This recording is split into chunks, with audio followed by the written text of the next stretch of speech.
overnight low of 49 degrees under mostly cloudy skies. Mostly cloudy and rainy to start your Tuesday, with temperatures in the mid-50s for daytime highs. Have yourself a great day, everyone. From the Watchdog, I'm the Storm Tracker, Darnell Foster. The views and opinions expressed on the following program are not necessarily those of this station or its sponsors. The following program is brought to you in living color on NBC. Now it's time for Bill DeFabio on AM 1600 WKKX, The Watchdog.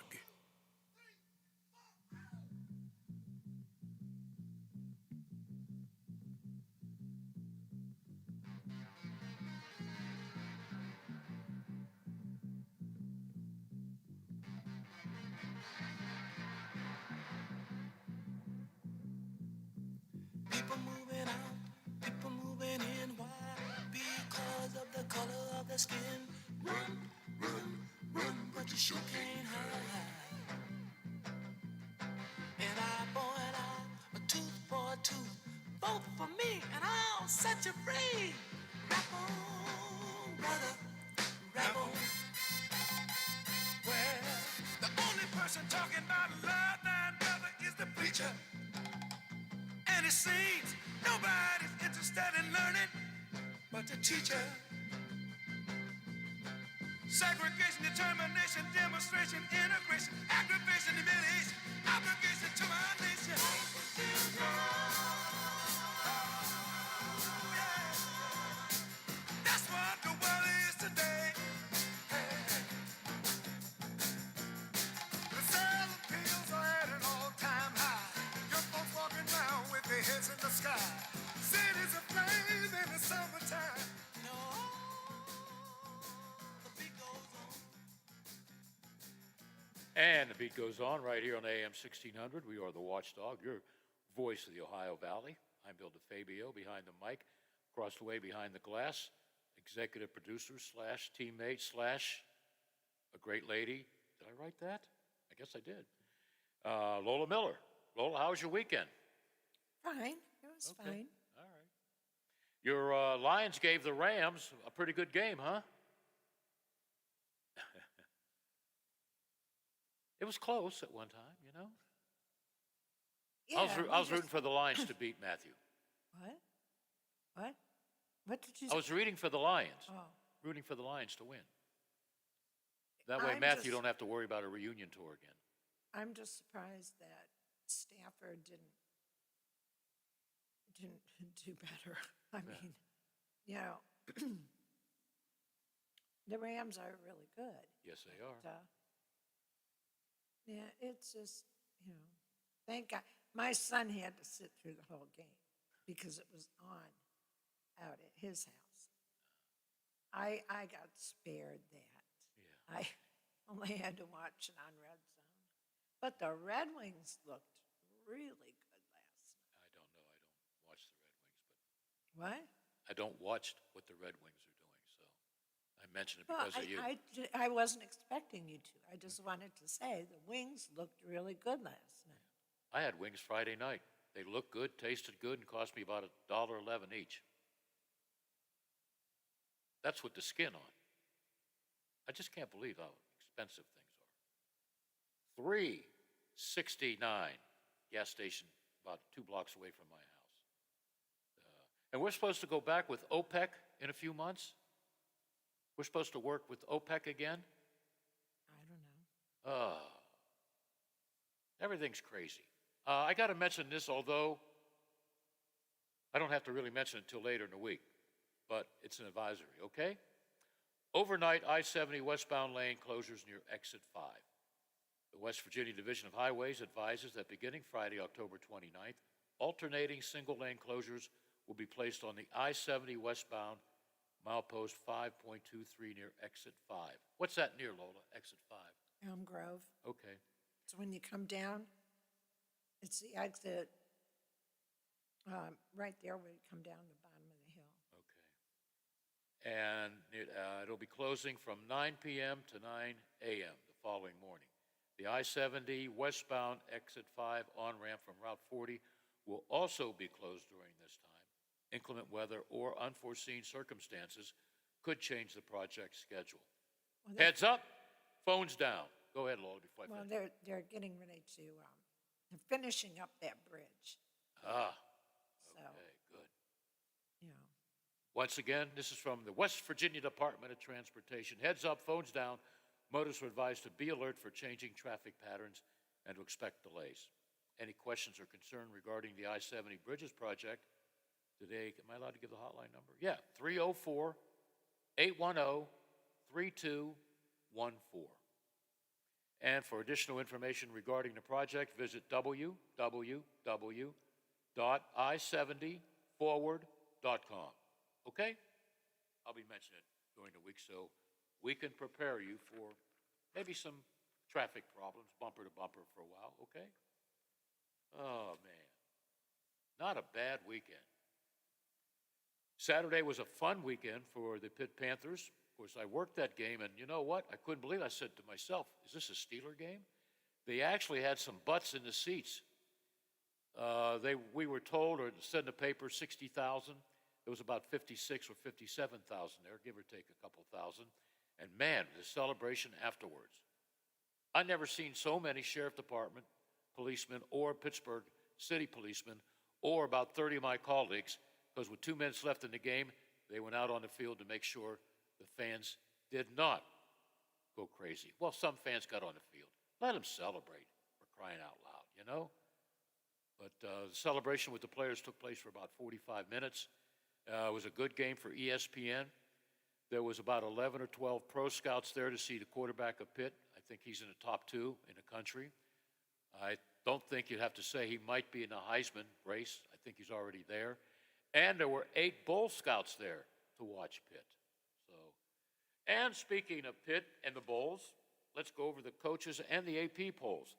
AP and the coaches poll agree on the first 5 teams. Georgia, Cincinnati. When's the last time Cincinnati was ranked second in the country? I don't know. Alabama, Oklahoma, Ohio State's number 5 with the coaches. No, Oklahoma's number 5 with the coaches. So here's where the changes are. Ohio State number 6 and number 7. Okay, Lola's Michigan Wolverines are tied with Ohio. Well, they're 7th. Pitt in one poll, the AP poll, that's the media poll. They're ahead of Penn State. Pitt 17, Penn State 20. Okay, the coaches poll, and I like to go by that. I think the coaches know more than the media. Although if you talk to most media people, they'll tell you they invented the game. In the coaches poll, Pitt 19, Penn State 17. I can't figure that out. No, that's the way it should be. And the other one were, yeah, whatever. There was talk of Pitt and Penn State playing in the Peach Bowl. I got to talk to the guy in charge of the Peach Bowl. He's from Pittsburgh. He'd still like to see it, but if Pitt keeps winning and Penn State still might lose because they got Ohio State, Michigan, and Michigan State, they're not going to win all 3 of those games. Pitt might get a better bowl bid. There's talk of Orlando, whatever bowl bid they have on New Year's Day. Okay, we're going to take a break. Got a lot to talk about. A lot of good sound coming up. Sound from the coaches and the players who play the game and coach the game. Coming right up, it's going to feature, I guess we don't have this every week, Tom Brady and what he did. He did a lot of things, made some history. We'll talk about that right after this. We are the Watchdog, AM 1600, the voice of the Ohio Valley. This is Hoppy Kercheval. Join me weekdays at 10 o'clock right after the Watchdog Morning Show with Howard Monroe or Talkline.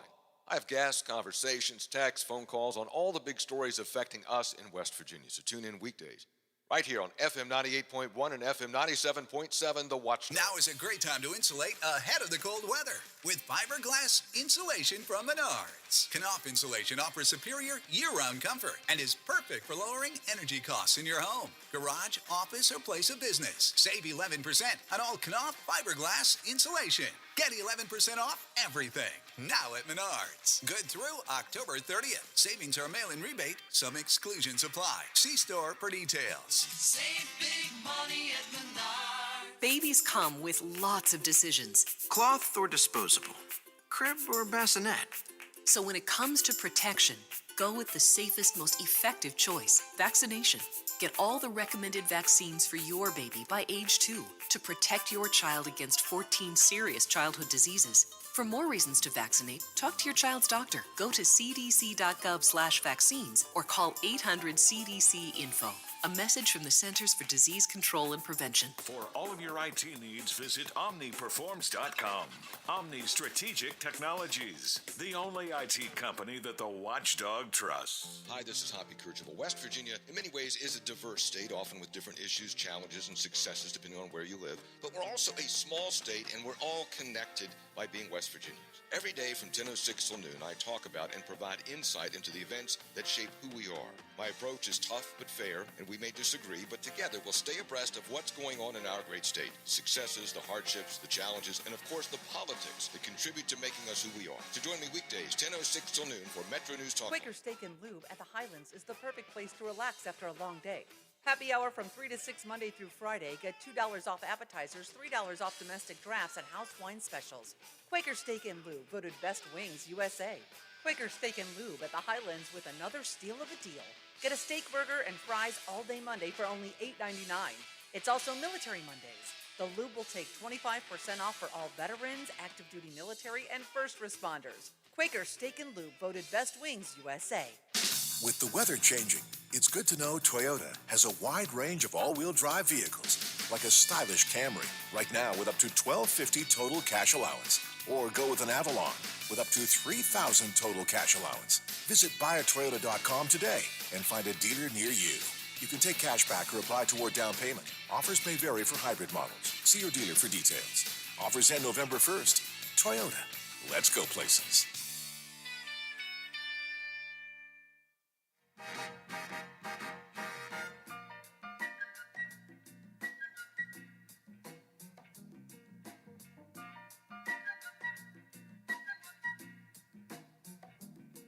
Okay, so you're heartbroken. You sit around moping, crying, crying. You say you even thinking about dying? Well, before you do anything rash, dig this. Everybody plays the fool sometimes. There's no exception to the rule. Listen, baby, it may be factual, may be cruel. I ain't lying. Everybody plays the fool. And we're back with another segment of the Variety Show on Monday, October 25th. Sunday Night Football, in case you missed it, kind of rainy conditions in San Francisco. The video that I watched this morning said, how did they play that game? The Colts beat the 49ers 30-18.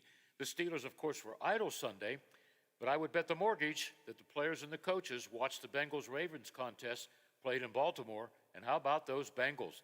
They won 41-17. How about quarterback Joe Burrow? He threw for a career-high 416 yards and 3 touchdowns. We're 2-0 in the division for the first time that I can remember. And, the most exciting thing were 2 of the last 3 drives where, they knew we were going to run the ball. And the O-line really, took it to them. Yeah, they did. Bengals atop the AFC North, 5-2 record. How about Tom Brady, that oldie but goodie? 44, he looks about 20, playing like unbelievable lights out. 4 TDs as the Buccaneers whipped the Chicago Bears, Biff Leonard's Chicago Bears, 38-3. 602 career touchdowns. That is a record in the National Football League. Speaking of the oldie but goodie, let's hear from TB. But so many guys played great tonight. The running backs played great. The line played phenomenal. Anytime you almost have 200 yards rushing, defense was incredible. Receivers did a good job. So, just wish I had a couple better throws. But other than that, it was a great win. On the record-breaking touchdown, one of his, the guy who caught the touchdown pass, gave the football to someone in the stands. That's a really collectible item, probably worth a lot of money. We'll get into that later. What happened? One of Brady's assistants or a coach's assistant went over and made a deal with the fan. The fan did okay. He got a game football, jerseys, and a $1,000 gift certificate. Now, Brady can keep the ball, or he could probably sell it. Made some phone calls. It's already up to about $300,000. like he needs the money, right? I'm sure he's going to put that in his trophy case. Boy, I'd like to see that. That trophy case is probably bigger than my house. And believe it or not, on Sunday, the Kansas City Chiefs, they're 3-4. They lost to the Tennessee Titans 27-3. This is the head coach of the Titans, a former Pittsburgh Steeler linebacker, Mike Vrabel. You know, the way we started and then got some stops, got turnovers, took advantage. You know, there's going to be things in the second half that, you know, we probably are going to want to do better, but, you know, we'll take a look at the tape and we'll move on. I don't think Kansas City coaches want to look at the tape because the defense didn't show up. The offense couldn't get anything going. And the Titans, oh boy, they scored on their first 5 possessions. Pitt with a big win on national television over Clemson Saturday at Heinz Field in front of about 56,000. Pitt is ranked number 17 in the country. This is Pitt quarterback. Some people say he should be in the talk for Heisman Trophy winner of the year. Number 8, Kenny Pickett. We came in thinking we were the better team, that we're going to come in and get a win. But like you said, I mean, they're still Clemson. They're a great team with a great defense. So, you know, we had to come in with the energy. And, you know, the motto is really win at all costs. Do whatever we have to do to get the win. Meanwhile, not too many people are happy at Happy Valley, home of the Penn State Nittany Lions. 107,000 watched Illinois, with only a couple of wins, beat the Nittany Lions in 9 overtimes. That included 2-point conversions. We'll get into that later, but right now, this is James Franklin, the head coach at Penn State. Yeah, I mean, obviously, I think the model was to limit these type of games, to try to end it. And I don't know if, obviously, this is a good representation of that because it didn't do that today. Tough loss for Penn State, all right? Shouldn't have gone that far, but Penn State had a lot of opportunities to win, and I can't take anything away from Illinois. They stopped some big drives, and, hey, it was their day in a very difficult place to play if you're the visiting team. All right, that sums it up. Lola, I got to ask you. Everybody I talked to thought that 2-point conversion to decide a winner was, I better be careful, was bull crap. You agree? Yeah. Yeah. Now, several years ago, overtime, you'd start on the 25, you know? Then they changed it, again. That was over a 4-hour, I think it was 4 hours and 12 minutes. Give me a break, you know? I don't know. I mean, it's not fair the way, you know, Penn State lost, but somebody's got to win the game. And, hey, Illinois, they came up with their 2-point conversion, and they won 20-18. Tough loss for Penn State, okay? And I think all those rumors about Pitt and Penn State playing in the Peach Bowl on New Year's Day, I think they can forget about it. I could see Pitt running the table with their last 4 games. Do I see them at, 11-1 or whatever? I don't know. Past Pitt teams, when they got up to a good start, they always found a way to lose a game or 2 in a row. But I think this Pitt team is for real. Penn State, they still got Ohio State. They still got Michigan. And they still got Michigan State. Do I think they can win all 3? No. Do I think they can win 2 out of 3? No. That's how much faith I have in Penn State right now. But, yeah, that was real crazy. But how about Tom Brady? I'm surprised he didn't stay in there to try and get 5 TDs. He would have done that 3 games in a row. He's just unbelievable. Almost as unbelievable as a guy we'll talk about later. Today is George Blanda Day. George played till he's about 116. Actually, he didn't, but he's around for a long time. Down the road in a place called Youngwood, Pennsylvania, is where he was born. He played 26 years in the National Football League and the AFL. He was at one time a member of the Houston Oilers. He played till he was 48. Now, from about 43 to about 48, he was a place kicker. Kicked some timely field goals to help the Raiders win some key games. We'll talk about Blanda Day later on in the show. Right now, we're at the bottom of the hour.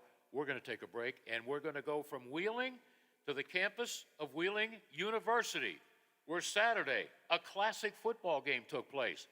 Wheeling U down after 3, 21-7, came back to win in overtime. Okay, overtime. We'll talk about that with the head coach, Coach Bruni, right after this.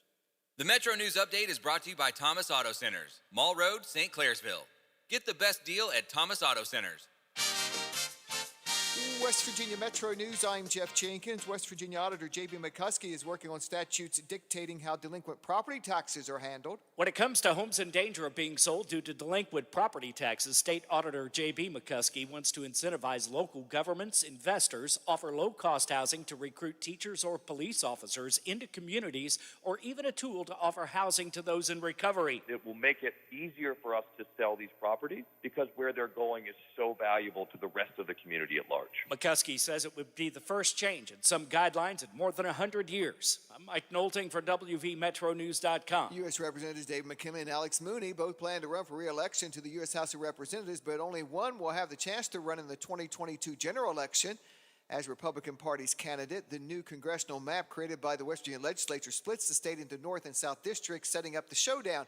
Mooney says he thinks his conservative beliefs stand on their own. I have a conservative record. I'm very proud of my conservative record. McKinley says he wants people to know he gets things done. Let's not wait for this election to take place. Yes, you're not part of my district yet, but I want them to have confidence that people in other parts, we care about this. Read a full story from our Alex Thomas at WVMetroNews.com. A Martinsburg man is now facing charges for a fatal hit-and-run pedestrian crash in June. 22-year-old Darius Riley Hetrick was recently charged. You're listening to Metro News, the voice of West Virginia.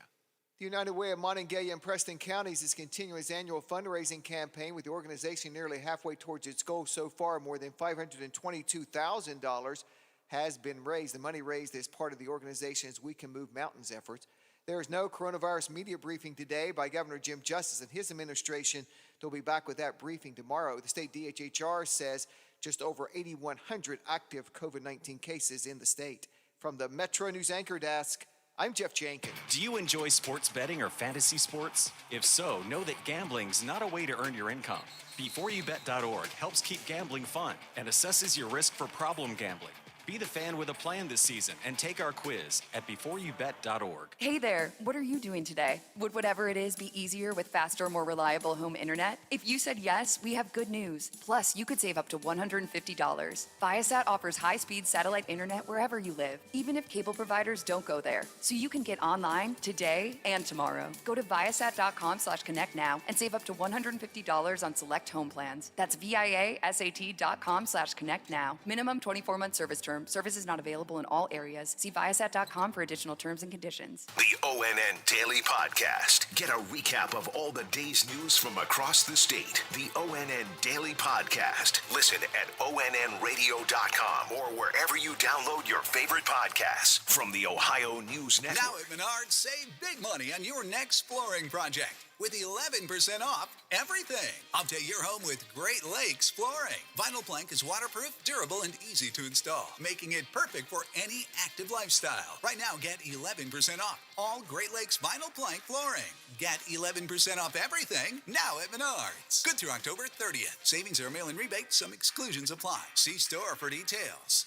Save big money at Menards. Community Bank presents Rock, Roll, and Doo-Wop Volume 19, Saturday, October 30th at Wheeling's Capitol Theater. Featuring Bobby Rydell, Terry Johnson's Flamingos,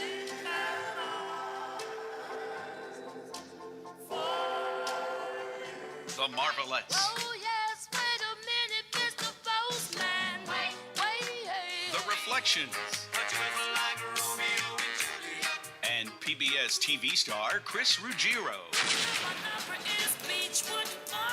Tickets are on sale now by calling 304-233-7000 or online at CapitolTheaterWheeling.com. Don't miss Chris Ruggiero, The Reflections, The Marvelettes, The Flamingos, and the one and only Bobby Rydell. Saturday, October 30th, 7 p.m. at the legendary Capitol Theater in Wheeling. Presented by Community Bank and produced by Spotlight Productions. Now, during the Jim Robinson Ford Lincoln Toyota Pre-Owned Super Sale, select from over 80 vehicles in stock starting under $5,000. Most are local trades, many with one owner. Hurry to Jim Robinson at the Highlands, home of lifetime powertrain protection. Now, during the Jim Robinson Ford Lincoln Toyota Pre-Owned Super Sale, select from over 80 vehicles in stock starting under $5,000. Most are local trades, many with one owner. Hurry to Jim Robinson. So why do Americans love dogs, eat pigs, and wear cows? What's the difference in all of those animals? Melanie Joy has written a book on just that subject. She will join us tomorrow on the Watchdog Morning Show. Hi, I'm Howard Monroe. Hope you'll be with us. We're also going to talk about education reform and how do you measure education reform. Our national correspondent, Tom Squitieri, and I will talk about all the big national stories, including the latest on the Insurrection Commission, and plenty of room for your calls and your texts. The Watchdog Morning Show begins at 7 right here.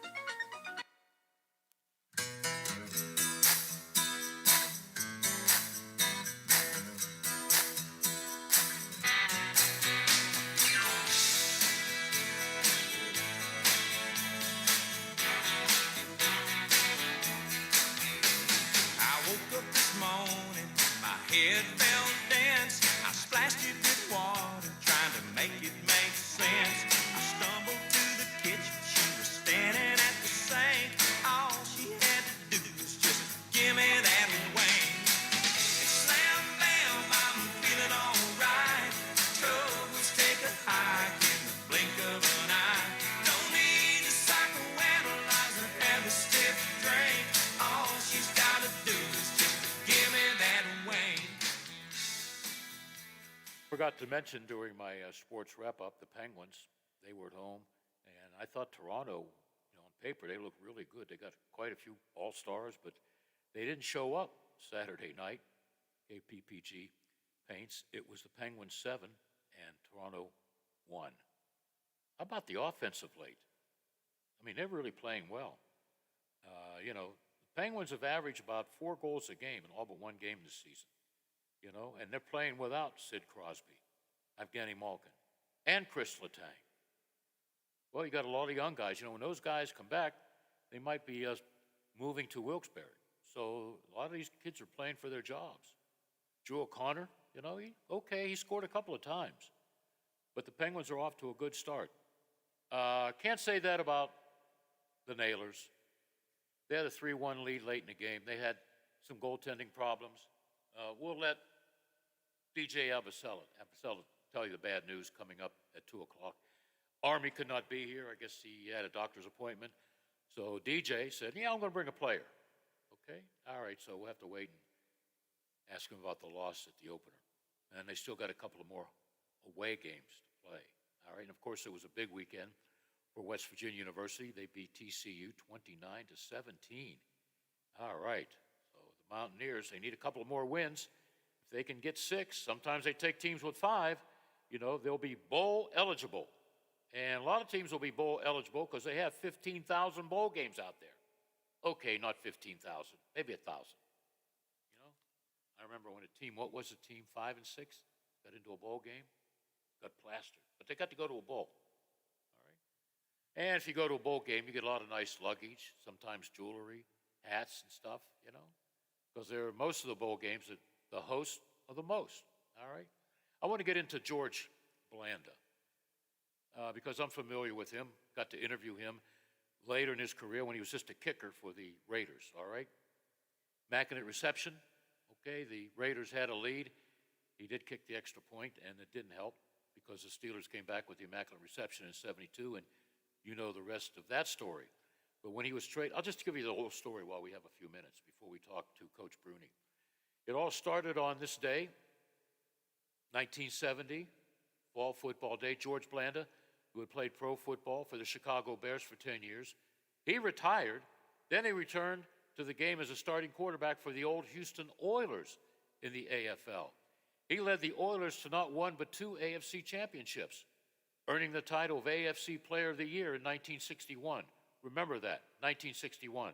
By 1966, he was no longer the starter for the team, but he was the team's kicker, leading the league with 116 points.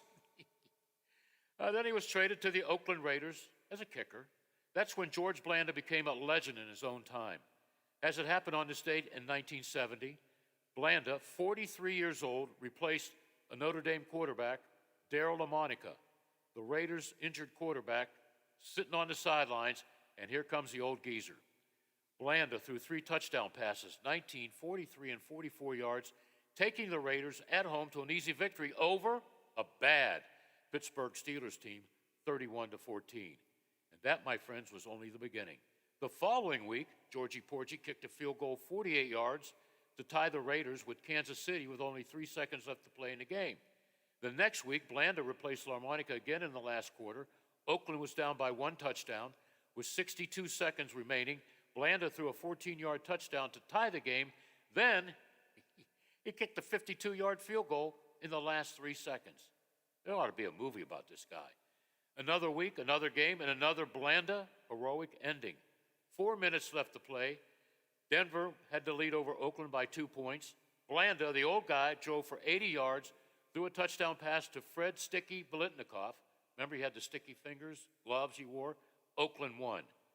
The heroics didn't stop there. The following week, 4 seconds remaining, the game tied at 17-17. Blanda kicked a 16-yard field goal. San Diego, with maybe the best team in the league, went home the loser. Then it was Oakland who won the division championship, and Blanda became the AFC Player of the Year and the Associated Press Male Athlete of the Year. George Blanda passed away at the age of 83 on September 27th, 2010. His sensational story is now enshrined in the Pro Football Hall of Fame in Canton, Ohio. Pro Football Hall of Fame. Played till he was 48.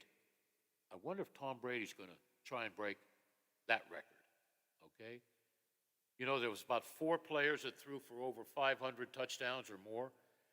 Nobody has done 600 or more until yesterday, when with a couple of touchdowns early in the game, Tom Brady, 602. He almost didn't get the game ball because the guy threw a touchdown to, gave it to a fan.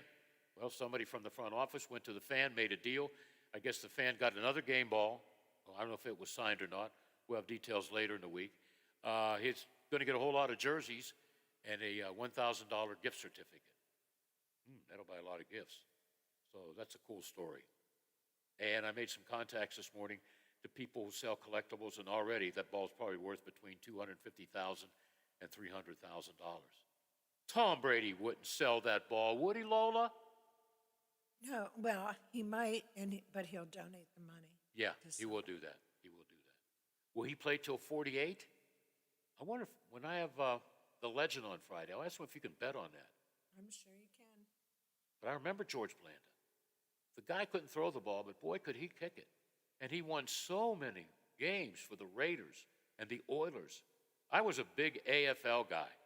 And I remember when in 62, why do I remember this? And I don't know what I did yesterday. In 62, they lost with George Blanda at quarterback.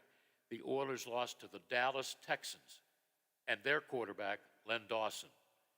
The Oilers captain went out and made a mistake in the coin toss. Sounds like what happened with Jerome Bettis in Detroit on Thanksgiving Day a few years ago.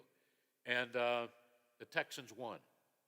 Yeah, off that Texans team, 5 starters became stars in the National Football League, including their quarterback, who the Steelers dumped a long time ago, Len Dawson, who went on to bigger and better things with the Kansas City Chiefs. And, you know, during Super Bowl IV, when the Chiefs beat the Minnesota Vikings, there was some rumors or whatever, but I remember it was big news because, you know, during Super Bowl week back then, nothing exciting really happened. Everybody expected Kansas City to beat Minnesota. I did, because I just thought Kansas City had more talent. And there was rumors that Len Dawson was involved with somebody involved with gambling. And this was a few years after Paul Hornung and Alex Karras were suspended by the NFL and Pete Rozelle a year for gambling. And now, when you watch a football game, what do we see? We see more gambling advertising than football plays on the field. I lost count the other day. Was it Sunday? Yeah. I watched the doubleheader. I watched Baltimore get their heads handed to them. Seemed like every commercial, betting. And of course, you know, the NFL, they're going to take advantage of that. Right now, I'm going to take advantage of my time because I got to get on the phone, talk to Coach Bruni. We're going to take a very short break, and we'll talk about that exciting football game played at Wheeling University between Wheeling University and the Hilltoppers out of West Liberty. Stay tuned for Coach Bruni and that exciting win at Wheeling U. Hi, it's Hoppy Kirchville. Join me weekdays at 10 o'clock for Talk Line. We'll talk about the big stories affecting us in West Virginia, top political figures, sports personalities, sometimes just plain folks offering their opinions on what's happening today. 10 till noon, right after the Watchdog Morning Show with Howard. $3.5 trillion. That's the cost of the reckless spending plan President Biden and the Washington extremists are rushing through Congress. Their socialist plan will bankrupt America and force West Virginia taxpayers to foot the bill for abortions, even painful late-term abortions. Thankfully, Senator Joe Manchin is standing strong, opposing this reckless spending spree and taxpayer-funded abortions. But Senator Manchin is under enormous pressure from Washington liberals to cave to their extreme agenda.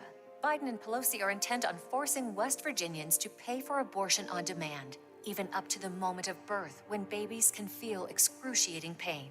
West Virginians need to thank Manchin for standing strong. Call Senator Joe Manchin at 202-224-3954. Thank Manchin for opposing Biden and the socialists in Congress. Tell him to stand strong against their plan to bankrupt America and force West Virginians to pay for abortions. Paid for by Susan B. Anthony List.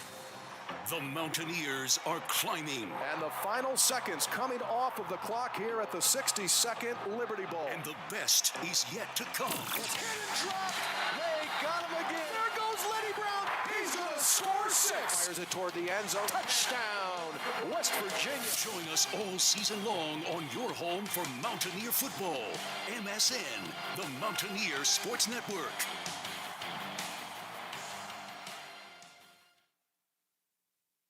I'm through with standing in line. The clubs I'll never get in. It's like the bottom of the ninth, and I'm never gonna win this. Life hasn't turned out quite the way I want it to be. Tell me what you want. I want a brand new house on an episode of Cribs and a bathroom I can play baseball in, and a king-size tub big enough for 10 plus me. For what you need.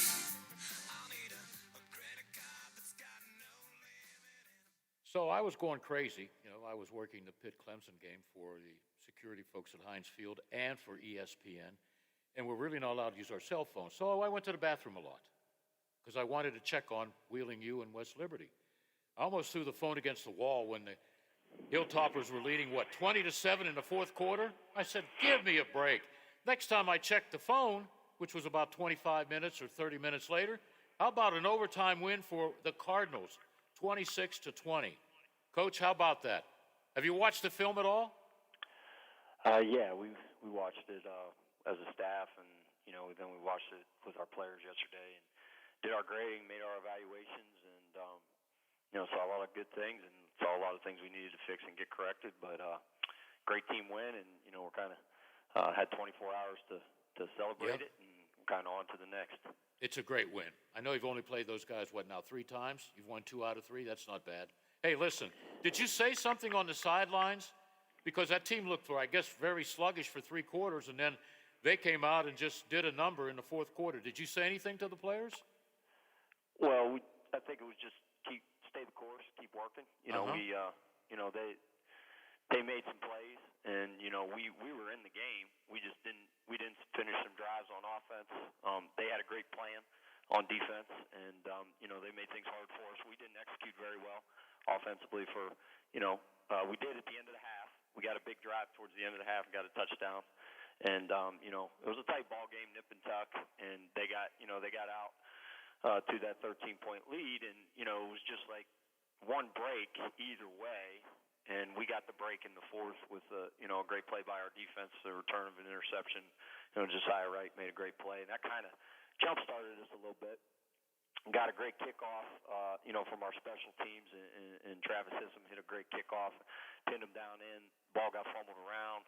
We tackled him on the 1-yard line, and we only gave up 1 first down, coming out, and we stopped them and got the ball back, and we had about 4.5 minutes and made a good, methodical, drive to get the ball game tied, scored, and then our defense, of course, held them late, and we got it to overtime.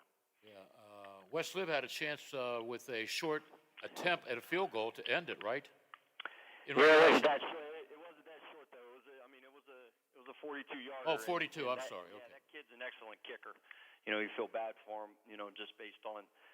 You don't really see positives or negatives from a kicker until the game's on the line, but he's a really good kicker. He's been all conference, and I was not confident that he wasn't going to make it, but he just missed it to the right, and we had pretty good pressure, and it was what it was. We caught that break, and then we were able to capitalize in overtime. Got on defense first, got a turnover, and then we didn't leave it to chance. We put the ball in Sai's hands and hung our hat on the offensive line and was able to move down, get a couple first downs, get close enough, and then we were able to punch it in to win. Has your head filled up with a lot of gray hairs after that game or during that game? Probably. My hair's kind of short right now, so nobody can really see that. But That's right. You always sure- wear a hat. Okay. You had to be proud of the kids after the game. What'd you tell them? Very proud of their resiliency and resolve. And, at different points in times, our program is continued to grow and mature. It's been, hard. This is a hard thing to do. It's a hard thing to start. It's a very hard thing to do as a college football player. The guys that have chosen to be here have chose hard. They haven't chosen an easy path. They knew, especially the older guys, years 3 and 4, and they've stuck with us, and we've stuck with them, and just really happy and proud of our team. Our ability to continue to fight and to play hard, and it took 4 quarters plus against our rival who's playing good football. It's a shame that either team had to lose that game on Saturday, but we were happy. We were happy that we were able to get the win. I guess the big play is, you already mentioned his name, I will too, the sophomore cornerback, Josiah Wright. He took it, 70 yards for a game-changing pick six? Yeah, he made a great play, made a great read. It was third down and kind of in that, 2 to 3 area where it's, some teams are more comfortable throwing it, some teams are more comfortable running it.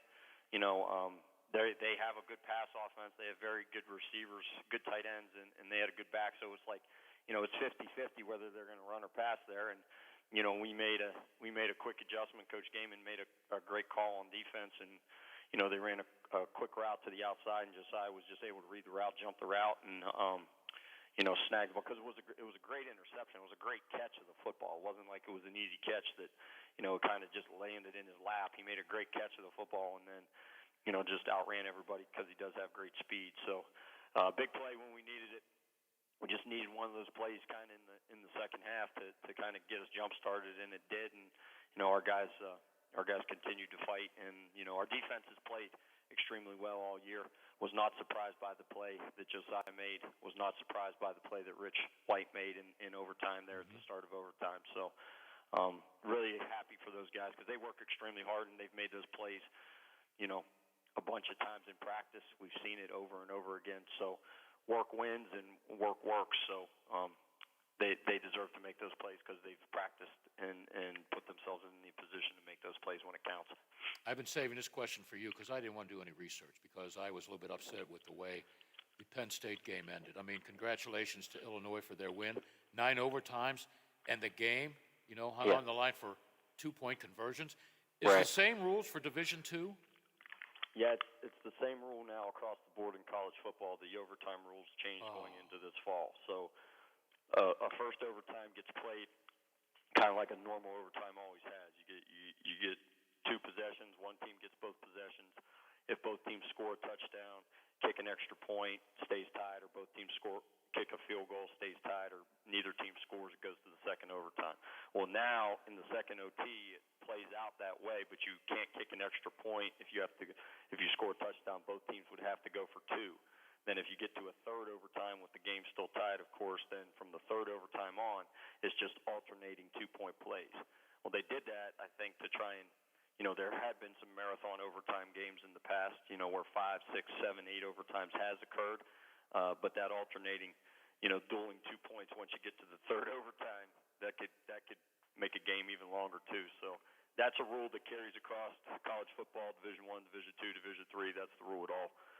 And we've talked about that, and we covered that, and our guys were aware of that. Our coaches were aware of that. So we knew if we did get to a second overtime period, both offenses would have to go for 2 if they scored a touchdown, and then if it did get to a third overtime, it would be back and forth with 1 play piece from the 3, like a 2-point play.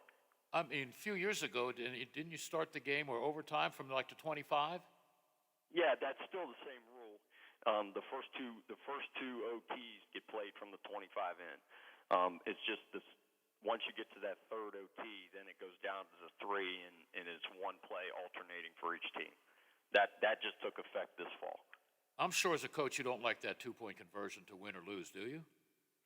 Well, it's tough because, usually game plan, 2 or 3 a week. But if you have to use more than 2, you're kind of probably going into your bag to try and get, Yeah. the right play called.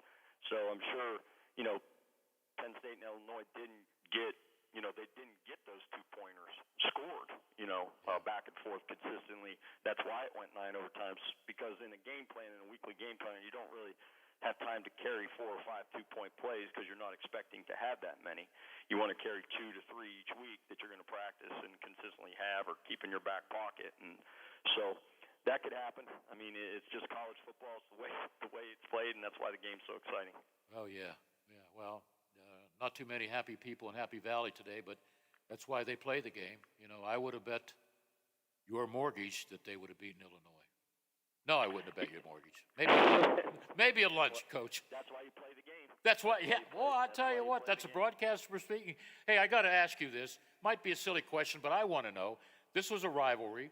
When it comes to recruiting, would this help you with the win over your neighbors? Well, it always helps to win. And winning is hard. Yes. College football at any level, winning's hard. And, our conference is very good, top to bottom. Each week teams are capable of beating each other. And you got to come prepared, and you got to be ready to play each and every week because any team within the conference can win the game. But as far as recruiting is concerned, it certainly helps more to win than to lose. And, we had a great crowd, great atmosphere. We did have some, young men here visiting the game on Saturday, as most colleges do for their home games. They have little unofficial visits for games to get guys on campus. And, when you play a game like that and win, and you have a great crowd, an electric crowd on both sides, and there's a great atmosphere, hopefully young men can see themselves being a part of those universities as they move forward in their decision-making process. So, yeah, we use it as a recruiting tool, that's for sure. And, we're going to try and do our best to keep the fence around our backyard with the really good players in this area that there are. Well, it's your job this week to remind your players, to look ahead and don't look back at the success they had last Saturday, right? That's it. We're already on the Concord, and, we're just focusing on being 1-0 this week, and coaches are working on our game plan and as we speak, and the guys are starting to watch the tape and get ready for another dangerous opponent. Concord's a very good team with a very good offense coming in Saturday. I brought it up on the talk show Friday. We need to get some kind of trophy. Everybody's got a trophy, the axe and all that stuff, Minnesota. How about this? U.S. 40 Bowl. U.S. 40 Bowl, okay. You like that? Yeah, I do like that. Just get with the right people, because like I told you on Friday, that's way above my pay grade. Yeah, well, okay. I hope to talk well. I'm familiar with both presidents. Maybe I'll either make a visit and make a suggestion. I want listeners to make a suggestion. I want my colleagues to make. You got to have something, You got to have something to play for. Yeah, I mean, I think, we're playing for a lot of – what you're playing for above all else is your pride in your team and your university, and that'll carry you a long way. So, yeah, we're excited to get the win. They're a really good team with a really good program with a really good coaching staff. Yep, they are. We were fortunate to win, and we'll look forward to future games with them, of course, because it'll continue to be a great rivalry each and every year. And we're focused on next week. Well, I see the rivalry in wrestling, volleyball, certainly basketball, and now football. It's great. It's great to be part of the neighborhood. Sorry, Mr. Rogers. Hey, Coach, thank you for your time out. I know you're busy getting ready for your next game. You're meeting with the coach's staff. I know I only had a few minutes, but I wanted to talk to you about the big win over West Liberty. Good luck, and we'll talk to you soon. We appreciate being on with you. Thank you so much, and take care. Okay. All right. I hate that 2 points.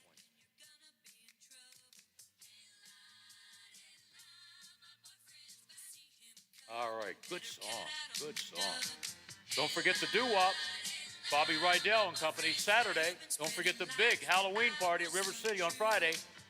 Come dressed. You could be a zombie. You could be anything you want. Who knows? You might win the first prize or the second prize.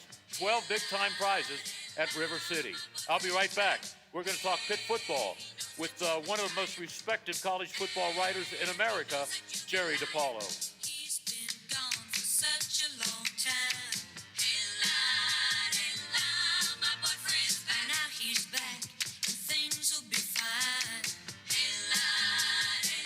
The Watchdog is FM 98.1 W251CY, AM 1600 WKKX Wheeling, FM 97.7 W249DU, AM 1370 WVLY Moundsville. The ABC News is brought to you by Thomas Auto Centers, Mall Road, St. Clairsville. Get the best deal at Thomas Auto Centers. From ABC News, I'm Dave Packer. The offshore storm that brought record-breaking rains to the Pacific Northwest now being called the most powerful storm ever recorded in that region. Now a mudslide threat is replacing wildfire warnings. ABC's Alex Stone is down the coast in Los Angeles. It's pretty unusual for Southern California to get a rainstorm like this in October. Normally right around Halloween, Santa Ana winds are blowing, it's hot, it's dry. This is a great relief to so many here who have been dealing with the fire danger. This storm now moving out of Northern California left behind rainfall records, downed trees, flooding and power outages. That's being cleaned up today. Now here in Southern California, the rain is falling. President Biden invited Senator Joe Manchin to Sunday brunch in Wilmington, where the president says they made progress in negotiating an agreement on a social spending plan. It went well. A few more things to work out, but it went well. And Mr. Biden pushing his agenda today in New Jersey, the president hoping to get the deal wrapped up before he leaves for Europe on Thursday. What we're learning about that fatal shooting on a New Mexico film set. The film's director, Joel Souza, telling investigators Alec Baldwin was preparing for a scene by practicing drawing his weapon. Baldwin was pointing the revolver towards the camera lens when Souza says he heard what sounded like a whip and then a loud pop. A projectile fired, striking and killing cinematographer Helena Hutchins, then piercing Souza in the shoulder. They were both standing behind camera. One of the crew members tells investigators Alec Baldwin had been very careful handling firearms on set. ABC's Kaylee Hartung in Santa Fe. The House expected to vote tonight on a bill that would posthumously award the Congressional Gold Medal to the 13 U.S. service members who were killed in a suicide bombing in Afghanistan last August. The vote is expected to be overwhelmingly bipartisan. And a bipartisan group of Minnesota lawmakers pushing for the late musical icon Prince to be awarded the Congressional Gold Medal. Wall Street, the Dow up 67 points. You're listening to ABC News. When a nasty cold keeps you up all night, Vicks NyQuil Severe gives you powerful relief from your worst cold and flu symptoms, which changes a night that sounds like this into a night that sounds more like this. That's better. NyQuil Severe. The nighttime sniffling, sneezing, coughing, sore throat, stuffy head, aching, fever, best sleep with a cold, medicine. Use as directed. Still looking for that one special voice that makes you fall in love with podcasts? The one is out there and free on Spotify. With over 2 million shows and today's most talked about podcasts, Spotify is the best place to find that one special show that makes you laugh, keeps you interested, and keeps you listening for more. Whatever you're into, get way more into it with a podcast. Find the one you've been listening for right now, free on Spotify. A big spike in hate crimes against Asian Americans. Updated FBI statistics show 279 hate crimes against people of Asian descent in 2020, a 76% jump from the prior year. 2/3 of all bias crimes in 2020 were based on race and mainly directed at Black Americans. But the increase in anti-Asian hate crimes coincided with the COVID-19 pandemic and the charged rhetoric in this country about its origin. ABC's Aaron Katursky. The U.S. deeply alarmed at reports of a military takeover in Sudan. Thousands on the streets of Khartoum protesting against the takeover.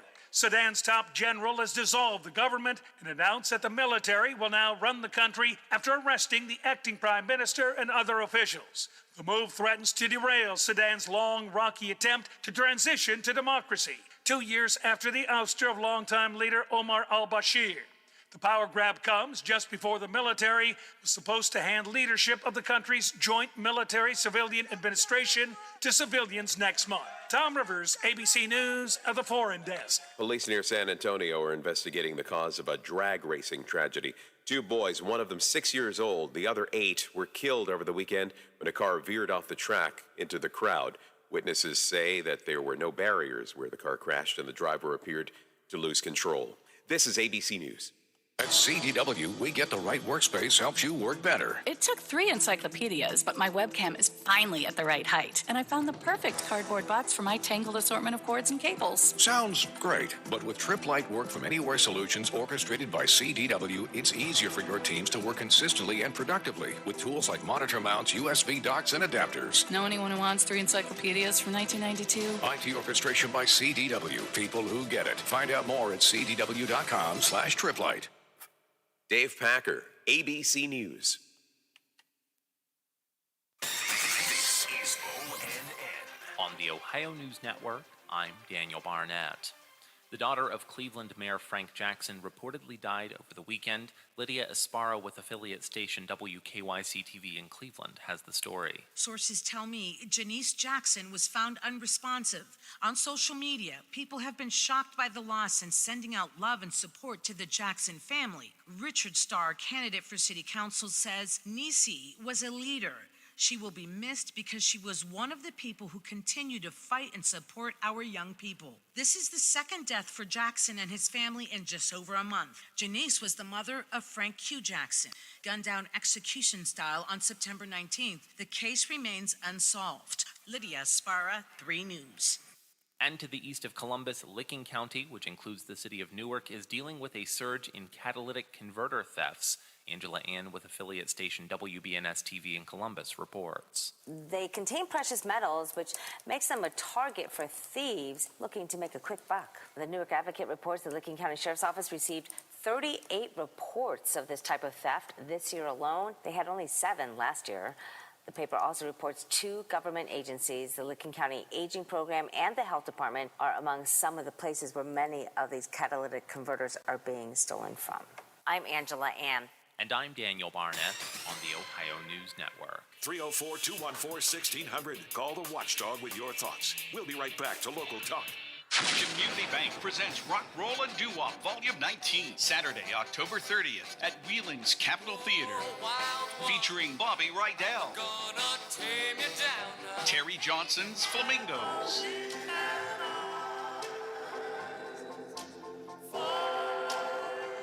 The Marvelettes, The Reflections,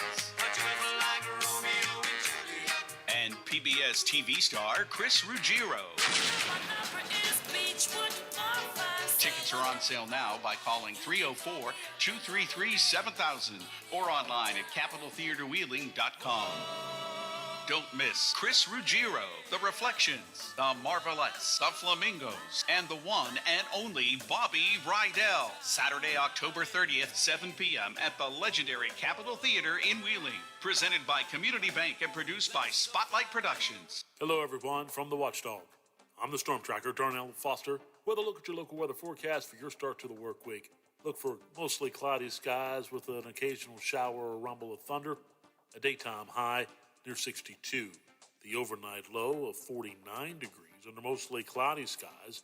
Mostly cloudy and rainy to start your Tuesday with temperatures in the mid-50s for daytime highs. Have yourself a great day, everyone. From the Watchdog, I'm the Storm Tracker, Darnell Foster. The views and opinions expressed on the following program are not necessarily those of this station or its sponsors. The Cyclones are coming, but first, one final look at the...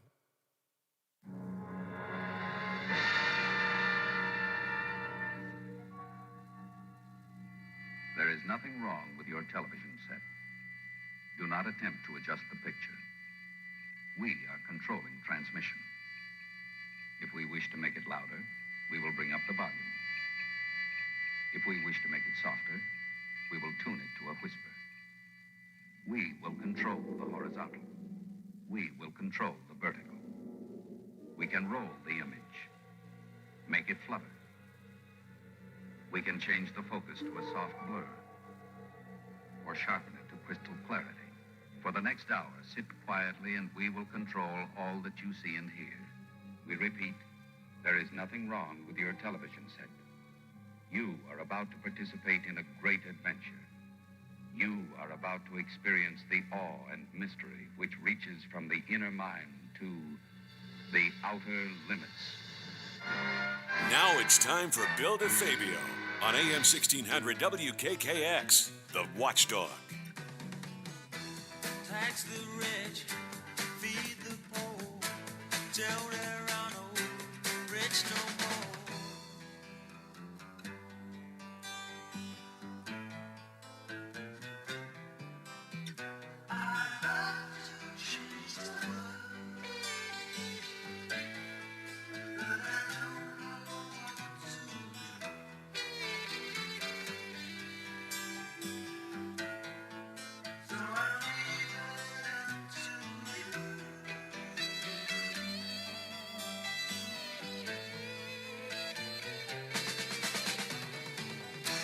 Population keeps on breeding, nation bleeding, still more feeding economy.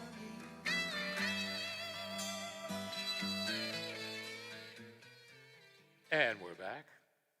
A couple more minutes of what's happening in sports and the latest sports betting line.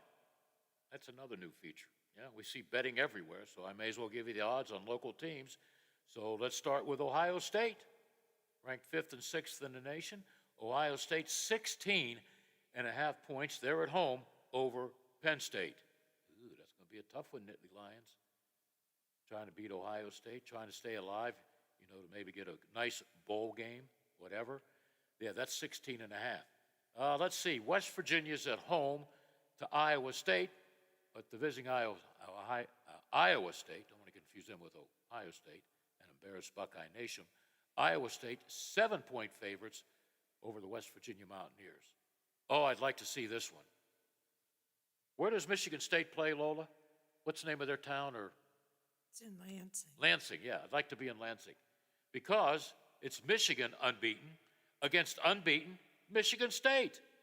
That's the spotlight in college football on Saturday. Visiting Michigan, 4-point favorites. Not bad. The Pitt Panthers, who finally made it to top 20, should beat Miami. They don't have very much of an offense. They got some people hurt. Got to take advantage of situations like that. Pitt at home, 11-point favorites over Miami. On this date in 1964, October 25th, a first for the Steelers, they retired a jersey. Ernie Stautner, number 70, good football player. Later, he became an assistant coach with the Dallas Cowboys, along with another guy from Pitt, played at Pitt, Mike Ditka, and Stautner's number 70 becoming the first and only jersey number to be retired in team history. Since 1964, I think they're running out of numbers, all right? Great trade made in 1972. The Pirates traded an average pitcher, Gene Garber, to the Kansas City Royals for pitcher Jim Rooker. Rooker, of course, will always be remembered in the 1979 World Series, pitching game number 5 with the Pirates down, 3-1. He pitched like 5 or 6 innings. The Pirates turned things around. And I think somewhere, with all my cassettes and everything, I was the one in Baltimore that asked Chuck Tanner, who was very optimistic. He would have been optimistic on the Titanic. Don't worry, folks, we just hit a nice cube, okay? We asked him, you're down 3-1 going home? And he says, we have the Orioles right where we want them. And, of course, we all laughed, we all laughed. Ain't no way they're going to come back and beat the Orioles, and they did. Yeah, but it was Rooker that started a trend, helping the Pirates in the W column. Good trade, though, good trade. I remember this date in 1984. I lost a client called the Pittsburgh Maulers. Team president Paul Martha, an All-American at Pitt when he played at Pitt in the 60s, he announced, big press conference, lots of free food. We like free food. The Pittsburgh Maulers of the United States Football League will fold because of the league's plan. Thank you, New Jersey owner Don Trump. He convinced all the owners, let's go to the fall schedule. That didn't work. So the USFL folded on, the announcement was made in 1984. the Maulers played one more year, then they went out of business. The Maulers sued, I think it was the National Football League, and they won the lawsuit. They must have had a smart lawyer because they won $1. If the USFL would have stuck to spring football, I think they'd still be around. Remember, we had the World Football League, another league that folded, but that league, it was working. It was working. A lot of people were working. It was competitive because they played football in the spring. But no, somebody or a bunch of somebodies who made the decision, owners, yeah, we could compete in the fall with the NFL. Wrong, wrong, wrong. Okay, we're going to take a break, and we're going to talk Pitt football. Heisman Trophy candidate Ken Pickett. Should be some good conversation involving Jerry DiPaolo, one of the best college football writers in this whole world, called the United States of America. So why do Americans love dogs, eat pigs, and wear cows? What's the difference in all of those animals? Melanie Joy has written a book on just that subject. She will join us tomorrow on the Watchdog Morning Show. Hi, I'm Howard Monroe. Hope you'll be with us. We're also going to talk about education reform and how do you measure education reform. Our national correspondent Tom Squitieri and I will talk about all the big national stories, including the latest on the Insurrection Commission, and plenty of room for your calls and your texts. The Watchdog Morning Show begins at 7 right here. For all of your IT needs, visit OmniPerforms.com. Omni Strategic Technologies, the only IT company that the Watchdog trusts. Want to buy your own home but think you can't afford it? What if you got down payment assistance or a discounted interest rate just for being a recent college grad, teacher, nurse, or veteran? The Ohio Housing Finance Agency offers this and more, and our programs are always available for eligible Ohioans, big city, small town, and everywhere in between. Find out if you qualify at myohiohome.org. That's myohiohome.org. Home ownership, ready when you are. Hey there, what are you doing today? Would whatever it is be easier with faster, more reliable home internet? If you said yes, we have good news. Viasat offers high-speed satellite internet wherever you live, even if cable providers don't go there. So you can get online today and tomorrow. Go to Viasat.com/internet now and save up to $150 on select home plans. That's Viasat.com/internet now. Minimum 24-month service term. Service is not available in all areas. See Viasat.com for additional terms and conditions. CA House Music has all the gear to make your music legendary. With all the best gear, including Fender, Epiphone, Yamaha, and more, CA House will have you rocking in no time. Get the most for your money with everyday low prices. And we meet or beat internet pricing. Play before you buy and let our product specialists help you pick out the instrument that's right for you. CA House Music, supporting local musicians since 1872. Play music for life.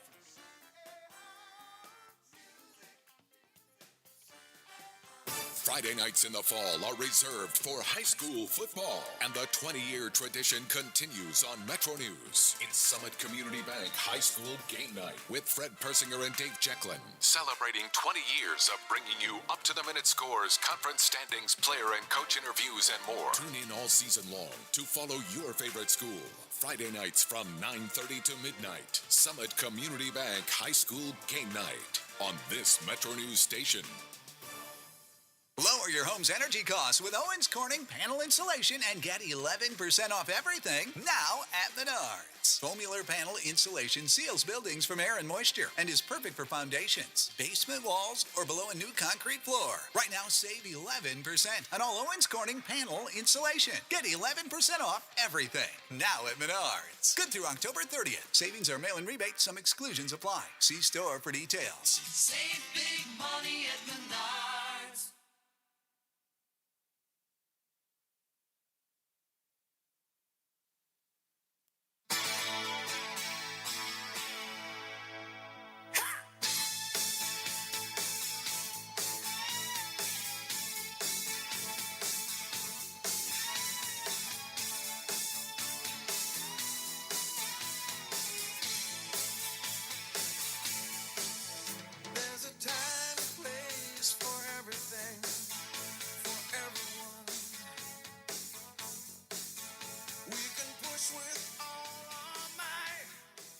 I was trying to think of a good introduction for my next guest and the team that we're going to talk about, the Pitt Panthers, who are ranked in the top 20 You know, Larry, the cable guy, was performing at the casino. That's where I parked for the games.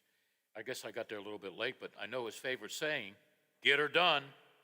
Jerry DiPaolo, the Pitt Panthers, they got it done. They got it done. How about that? Yeah. Not bad. They would have thunk it. Going into this season, Bill, I didn't think they would beat Virginia Tech and Clemson, and they beat them both. Yeah, yep. And, first of all, let me tell you a little bit about Jerry DiPaolo. DiPaolo and DeFabio, there's a great 1-2 Foster brother get-together. A long time ago, in another universe, Jerry and yours truly, we were part of, I think it was Lucky 12 or Lucky 13 reporters who followed the Steelers day in and day out that traveled with the Steelers. Now that 12, I think, is really down to 3 because of something called death. But I remember some of those trips, Jerry. We ate well, didn't we? Courtesy of the Steelers. That's right, Joe Gordon. He took us to I ate at every 5-star restaurant from New Orleans to Denver to L.A., courtesy of the Steelers. I felt bad. You know, the food was great, obviously, but the best part of those dinners was the conversation. Oh, yeah. Yeah. Sitting next to Myron Cope and sitting next to Bob Smizik and all the greats at Pittsburgh journalism. Yeah, you learned a lot. It was the great. Those dinners. Yep. Although at Brennan's, remember Brennan's down in New Orleans? Yes, yes. It was my birthday. So I'm thinking, I'm going to eat like a pig.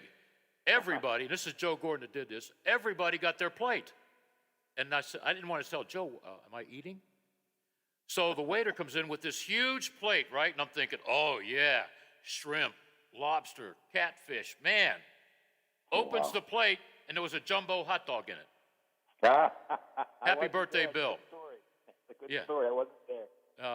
I think it was, might have been Byron Smilek, who was the comedian of the bunch, or Myron, that knew about it but didn't say anything. And so one of these guys can't keep a secret. You know, reporters can't keep secrets. From the Observer Reporter, names from our past. Oh, yeah. Oh, yeah. Oh, yeah. Those were the good old days. And, of course, nobody travels anymore with the Steelers. I don't think a lot of teams do that anymore.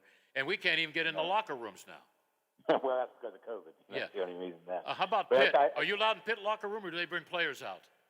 We were never in the Pitt locker room, for even before COVID. The Pitt locker always brought players out post-game, and they always brought players upstairs, to the Oh, yeah, that's right. That's right. I have interns doing that. They get credits, and, I give them a couple of dollars for gas money. That's right. That's right. The only college locker room I've ever been in was Syracuse basketball. For some reason, you were out in Syracuse basketball locker room. I did that a couple of times at the Pete. Yeah. But, with Pitt, it's always been, they always bring a guy out. And they used to break them out in the separate groups. But nowadays, because of COVID, they put everybody behind the podium. Well, I remember traveling to Morgantown when Pitt and West Virginia used to play every other year in Morgantown, that I was in the West Virginia locker room. Okay, maybe you were, but I don't remember that. Okay, I do. It was in the I new covered stadium. West Virginia in 2011, I think. And I remember we spoke to Tino Sinceri outside the Pitt locker room. Okay, all right. Well, we'll probably never see the Steeler locker room. And you know what? I know the coaches, the PR people, the owners, all around the league. I think they're happy they were not there. Maybe they are. Well, maybe they are. Whatever. But we had good times covering the Steelers in those days. And I got to tell you, Bill, you're the only guy in my large sphere of relationships who actually had Bill Cowher sit on his lap. What do you? I hope you tell your listeners that story. Oh, you mean the Santa Claus? Of course. Well, I saw him. Twice. I saw him Twice, too. right?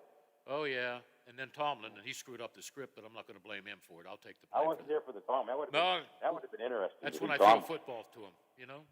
He did like a down and out, and I hit him right in the chest. Kids saw that. No matter if I was right or wrong, kids saw Santa Claus throw a football to a head coach. There you go. Yeah. Oh, I did some crazy things. You make a good Santa Claus, Bill. You do. Oh, shut up, Jerry. I didn't think you'd be talking about that right now. Sorry. Oh, man. Where was I? Oh, I saw Cowher a couple of weeks ago when they honored the Hall of Famers, and he walked by me, and I said, "Hi, Coach." He didn't know who I was, so I pulled down my mask. He said, "Now Santa Claus isn't the security?" I said, "Don't go there, Coach."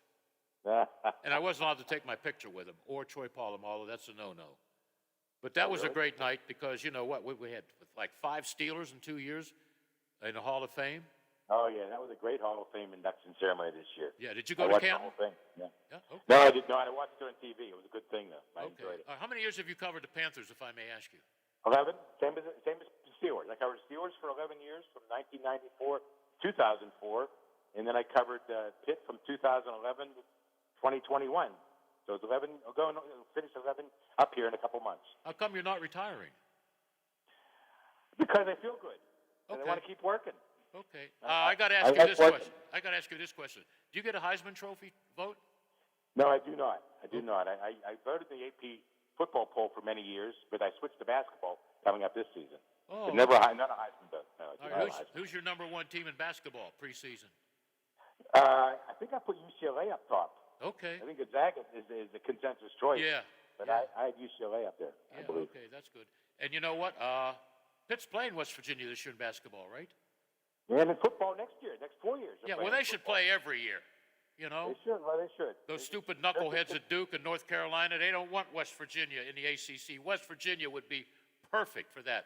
It'd be reminding of the Big East, you know? I think West Virginia would appreciate playing in the ACC over playing in the Big 12, especially with Oklahoma and Texas leaving the Big 12. Yeah. But it's funny how these alignments work anymore. With the geography means nothing. No.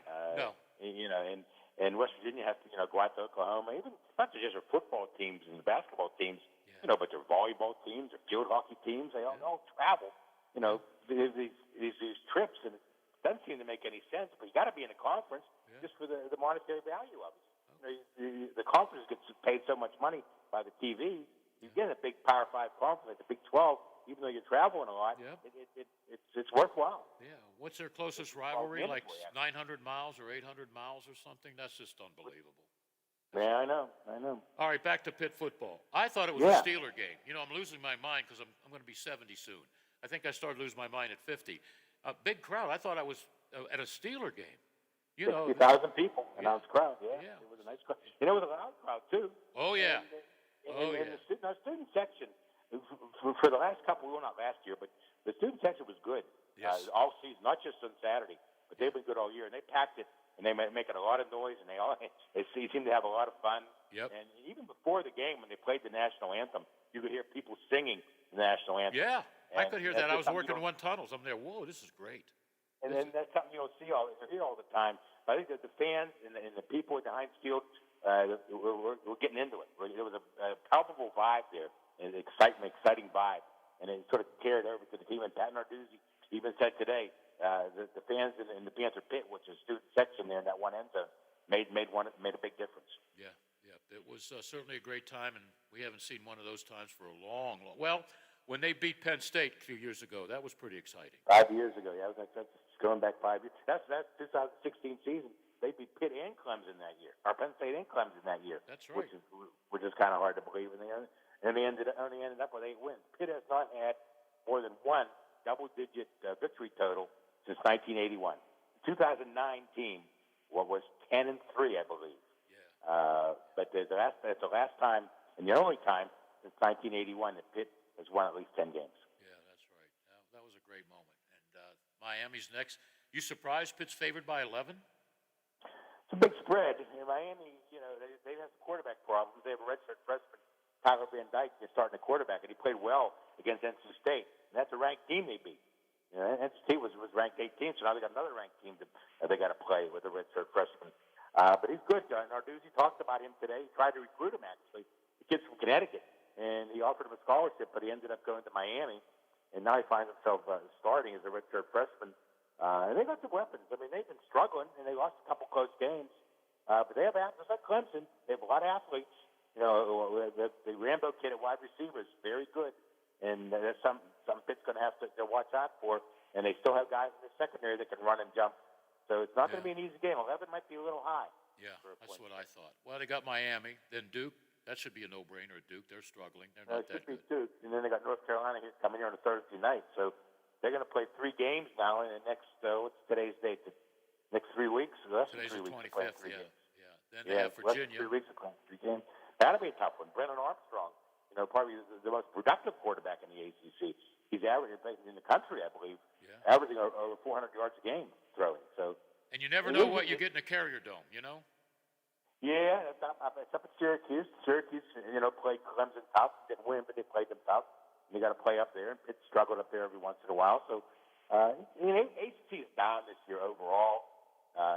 Pitt, I think, is the best team. I think Wake Forest is pretty good. I thought NC State was the best team until they gave him 31 points to a redshirt freshman quarterback. So who knows? But the ACC is down, but there's still, you go into a game, you never know what can happen. Because let's face it, Pitt is having a great season, but their defense gives up some big plays. Pat Narduzzi plays that press man coverage with his cornerbacks. He puts them out on an island. The safeties, are going run first rather than pass first. Although I tell you what, that safety who plays Paris Ford, Brandon Hill, he's having a better season this year than Paris Ford ever had for Pitt. He makes some big plays. He got 11 tackles against Clemson, and he was just named today as the Jim Thorpe Award semifinalist. Wow. For the best defensive back in the country. That's semifinalist for that award. So, Didn't know that. Kid plays well. That's why I got you on. Hey, we're going to take a short break, and then I'm going to pick your brain on Pickett. How's that sound? How about that segue? That's good. All right. That's good, Billy. Take a break. Thank you, man. He had to bring up the Santa Claus thing. Wait till I see him. We'll be right back right after this. The Metro News Update is brought to you by Thomas Auto Centers, Mall Road, St. Clairsville. Get the best deal at Thomas Auto Centers. West Virginia Metro News, I'm Jeff Jenkins. The state auditor has a plan for property impacted by unpaid taxes. When it comes to homes in danger of being sold due to delinquent property taxes, State Auditor J.B. McCuskey wants to incentivize local governments, investors, offer low-cost housing to recruit teachers or police officers into communities, or even a tool to offer housing to those in recovery. We think that if we can get those three things across, it will make it easier for us to sell these properties because where they're going is so valuable to the rest of the community at large. McCuskey says it would be the first change in some guidelines in more than 100 years. I'm Mike Knowlting for WVMetroNews.com. Lincoln County School Superintendent Jeff Kelly says school facility problems can be addressed on several levels. Some of this stuff can be handled at the school by the school. Okay, then some of it's going to be county level stuff, and then some of it's going to be bigger than that. We'll prioritize those things. A recent state school board meeting heard a facilities report. The State Public Employees Insurance Agency's Finance Board will begin holding public meetings in 2 weeks on the plans for the state workers' health insurance program for next fiscal year. The proposal is to once again not raise premiums. Governor Jim Justice said back on Friday there would be no premium increases as long as he's governor. And if I could get my way, as we go forward, we're going to lay in even more dollars. Justice also said his plan to tier severance taxes that has so far been rejected by lawmakers could have provided a permanent funding source for PEIA. You're listening to Metro News, the voice of West Virginia. The state DHHR says COVID-19 cases are going in the right direction. Active cases are below the 8,000 mark for the first time since August 16th, and hospitalizations are at their lowest level since August 31st. The Kanawha-Charleston Health Department says 3 out of every 4 eligible Kanawha County residents have received at least 1 dose of COVID-19 vaccine, at 75%. Officials say the increased numbers in recent weeks have been for those between the ages of 20 and 40. From the Metro News Anchor Desk, I'm Jeff Jenkins. AutomotiveMap.com presents the Sports Flash, powered by the Score on the Watchdog. I'm John Thayer. Kyle Larson took the checkered flag yesterday at the Kansas Speedway and won for the 3rd consecutive race. He's won both races in the round of 8 for the NASCAR Cup playoffs. Chase Elliott finished 2nd, while Kevin Harvick was 3rd, Kurt Busch was 4th, and Denny Hamlin rounded out the top 5. One race remains in the round of 8. Kyle Larson, Chase Elliott, Denny Hamlin, and Kyle Busch are currently in the top 4. The World Series is set to get underway tomorrow night in Houston as the Astros play host to the Atlanta Braves. Game 1 starters for the two teams. Charlie Morton is set to start for the Atlanta Braves, while Framber Valdez will start for Houston in Game 1. Download the Score app today. Lightning fast sports alerts so you never miss a thing. I'm John Thayer with the Sports Flash, powered by the Score on the Watchdog. It's Macy's Friends and Family with our biggest savings on everything you need to get ready for the holidays. Like an extra 30% off brands that rarely go on sale with your coupon or Macy's card. And take 15% off fragrances, skincare, makeup, and more great beauty gift ideas. Going on now at Macy's. Plus, get contact-free curbside pickup or pickup in store today. Details at Macys.com/pickup. Savings off regular sale and clearance prices. Exclusions apply. Liberty Mutual Insurance Company presents. And Doug. Don't you just love the smell of old books? Shh, this is a library. Sorry, ma'am. We're looking for a book titled Liberty Mutual Customizes Your Car Insurance so you only pay for what you need. I don't think we carry that, but check nonfiction. He really does devour literature.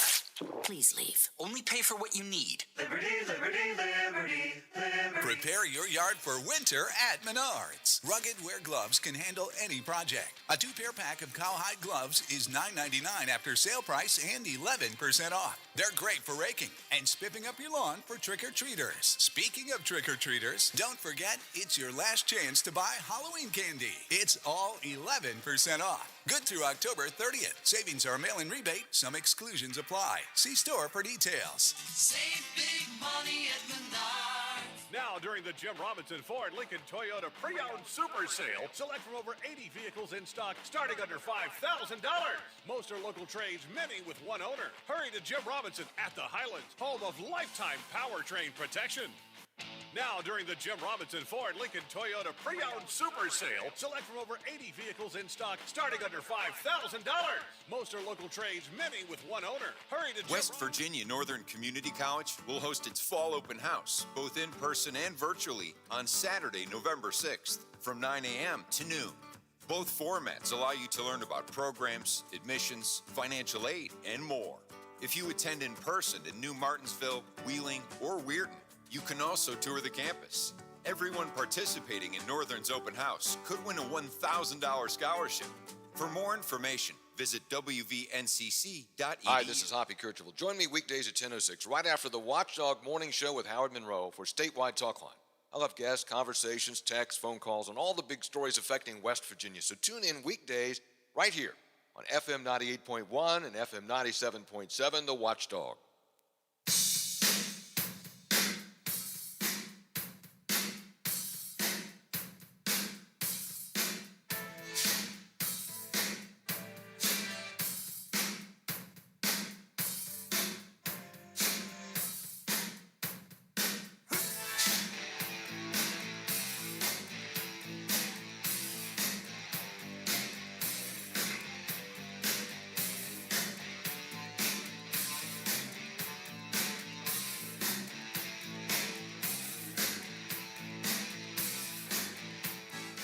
And we're back. Jerry DePaula of Tribune Review, Pittsburgh Tribune Review. I'm still mad at your boss. Who's your boss now? Who owns the paper?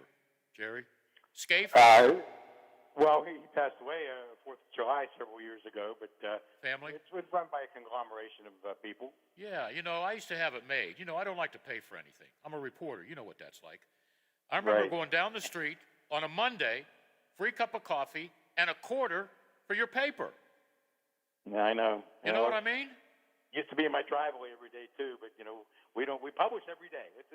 Let's get that right out there. We publish every single day, Sunday included, in Westmoreland County, the Greensburg Trib, and in the New Kensington, Trentham area, the Valley News Dispatch. So we do publish newspapers every single day. But we don't distribute everywhere. Now, I live in Cranberry Township, which is in Butler County. Yeah. I go down the street to the Shop and Save, which is less than a mile away. Every once in a while, there's a Tribune Review in there.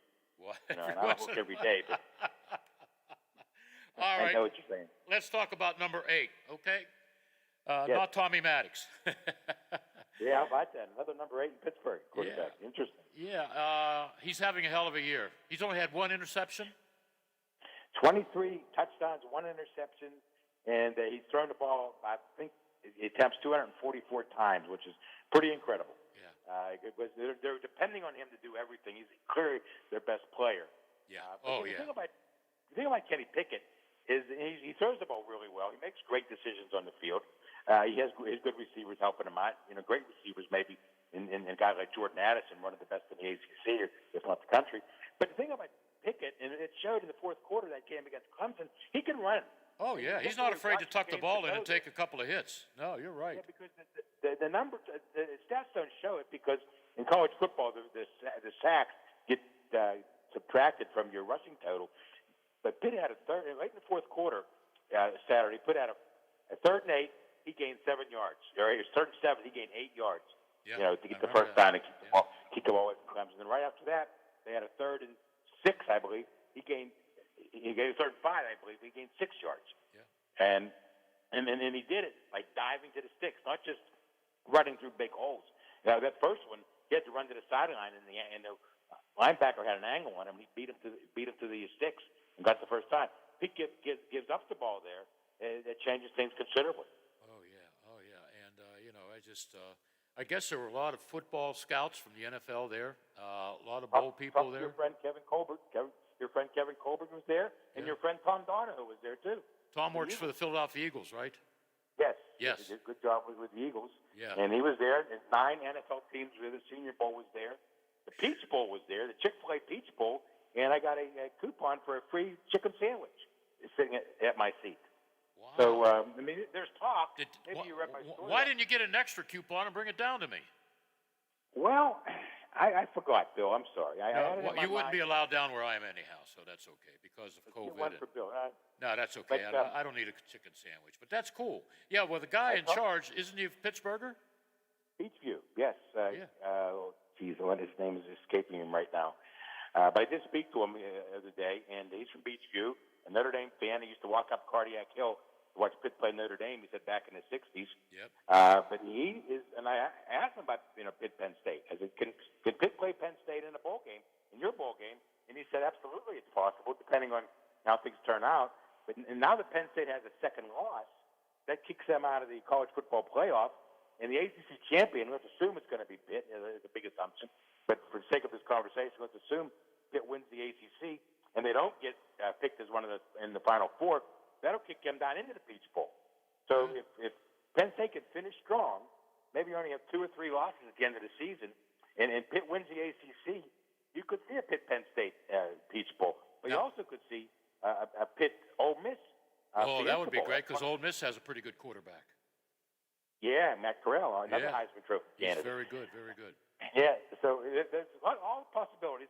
Pitt is now bowl eligible, barely bowl eligible at 6-1. 5 games left in the season.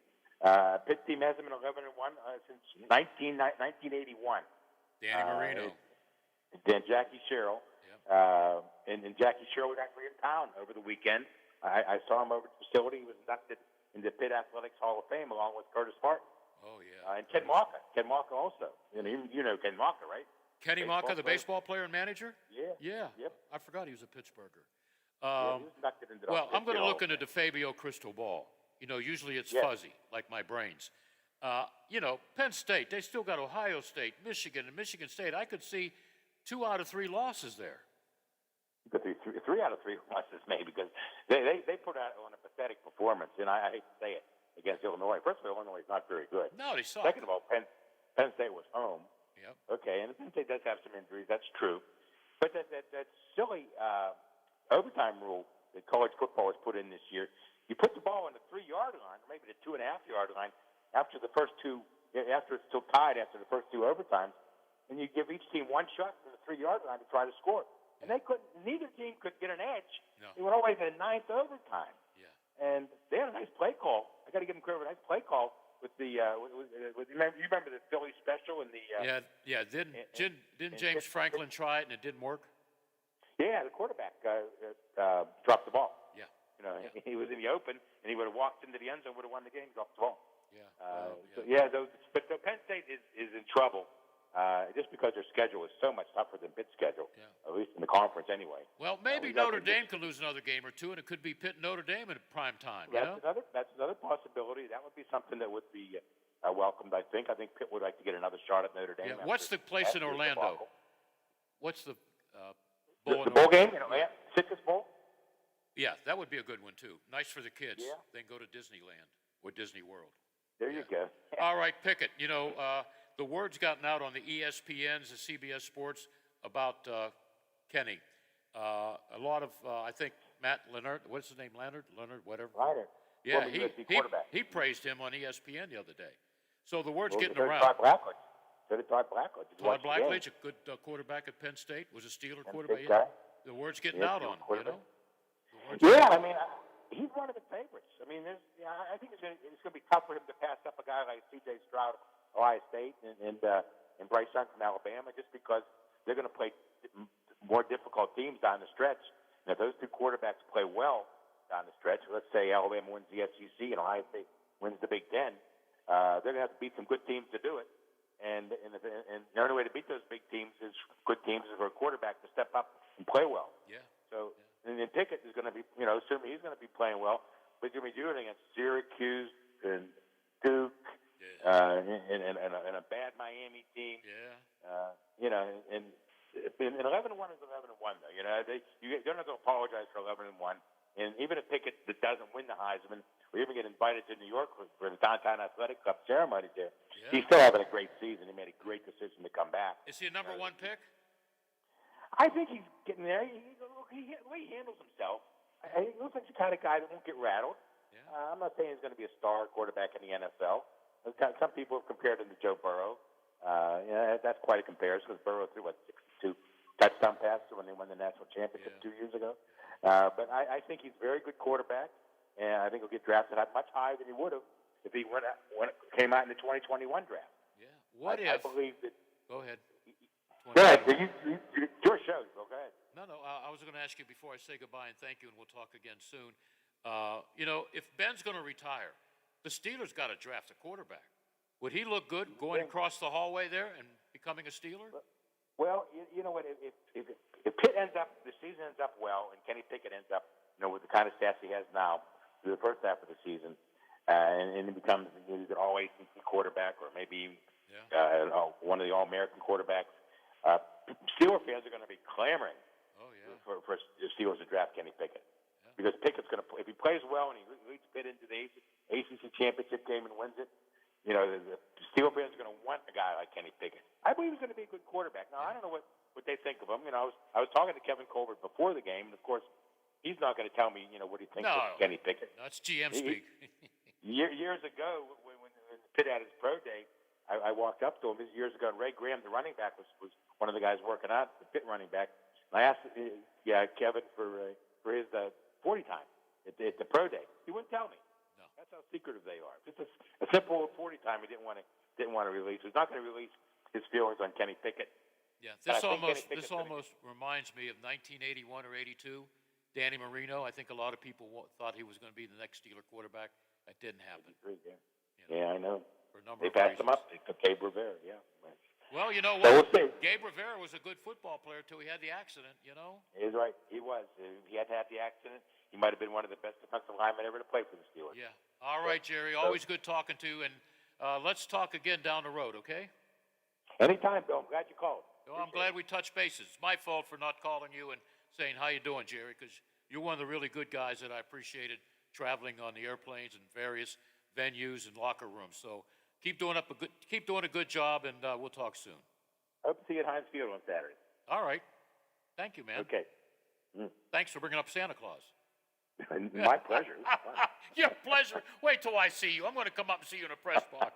Thank you, Jerry. Anytime. See you, Billy. Okay. All right. Yeah. Yeah, there's only about 3 of us left from I jotted down names with 13 of us. All dead but 3 of us. Ooh. That's just great. Ugh. Lola, you want to do the oldies calendar? Or do you want to do commercials? It's up to you. No, we can do the oldies. Okay.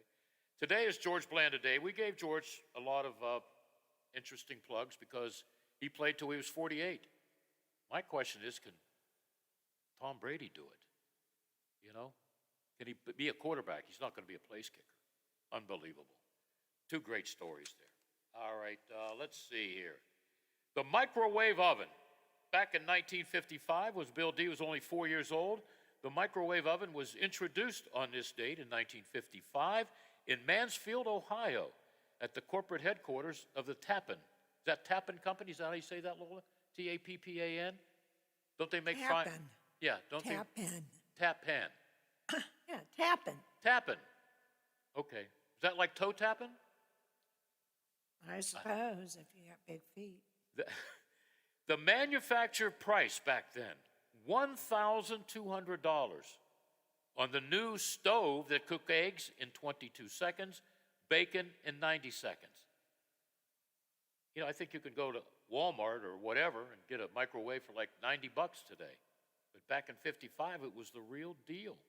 Real deal.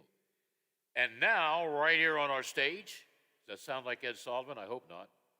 1964 on this date, the Rolling Stones were introduced to American audiences on the Ed Sullivan Show. All right? Second biggest rating ever for a musical group. The number one was when the Beatles appeared on the Ed Sullivan Show, and everybody went crazy, including me. 1969 on this date, a great group from Canada, the Guess Who, no, that's the name of the group for those of you that you know what I'm talking about. The Guess Who got a gold record for their single Laughing. 1975 on this date, Elton John's Los Angeles concert was sold out at Dodger Stadium. 110,000 people saw the two shows on October 25th and October 26, 1975. It was the first in that stadium since the Beatles played there in 1965. Elton's weekend stand in L.A. was the finale to his concert tour of the Western United States. And he's still doing farewell tours. Like the Rolling Stones. I remember when they were in Pittsburgh about 15 years ago. It was supposed to be their last hurrah. Since then, they've had about 100 last hurrahs.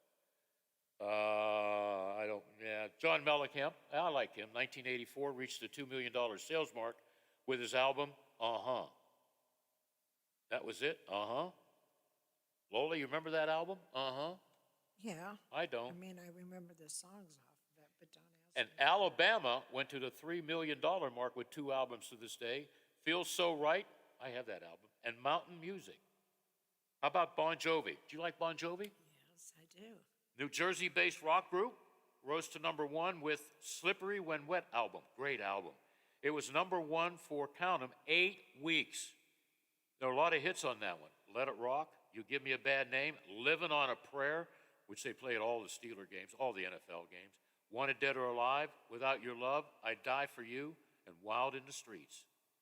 And for the first time in the history of baseball on this date in 1987, the Fall Classic, better known as the World Series, began indoors. That's right. The team with the best record at home happened to play in that dome. The St. Louis Cardinals were pounded in the first game, fought back, and forced the series to 7 games before the Minnesota Twins could claim a championship. It was their first World Series title. What do you know about Victoria, Victoria? Wasn't that a movie? Victor. First it was a musical, right? Yeah, Victor Victoria. Okay, Victor, Victoria. Who starred in that? Do you know? Julie Andrews. And who was the guy? Tony Roberts? No. No. Michael Nouri? No. Okay. Rockford. James Garner. James Garner? Okay. Yeah. Rockford Files. All right. Sad day in news on this date in 1998. Now, I don't want to mention the bombing in Oklahoma. This is a feel-good show. 2003 World Series, Game 6. Yeah. Florida Marlins all over the New York Yankees. Wrapped up the 7-game series, 4 games to 2. Let's go to the birthdays. All right, Lola, you should know this. I hope you know it. Who is Marion Ross? John Wayne. What? What? Marion Ross. I don't know. Oh, Happy Days Mom. Yeah. She was also in a couple of movies, but she was best known as the mom in Happy Days. And she was also in a film called Forever Female. Don't know much about that. Grand Theft Auto. Okay. Born 1928 on this date. I guess she's still living. Bobby Knight. Okay, Ohio State Buckeye fans. He played basketball at Buckeye University, well, Buckeye Nation. In 19, I think it was 60 or 61, Bill Bradley. I mean, it was a host of great players. Ohio State University was the NCAA championship team. He also was the head coach of the Indiana University Hoosiers. Had a perfect team in 1976. They won every game, including a national championship. He went to West Point, okay? His good friend, he's in the Hall of Fame. One of the great guys in the Pittsburgh Steelers coaching staff of all time, Dick LeBeau. How old is Bobby Knight, you ask? I didn't figure it out. Hold on. 2021, 1940, drop the 1, borrow the 1, 12, 81 years old. I thought he was older than that. Tracy Nelson, Lola. Remember her? Rick Nelson's daughter? Yeah. What show did she appear on? Oh, it was one of those silly sitcom things. Father Dowling's Mysteries. Who was Father Dowling? He was. Opie's dad, right? In Happy Days. No.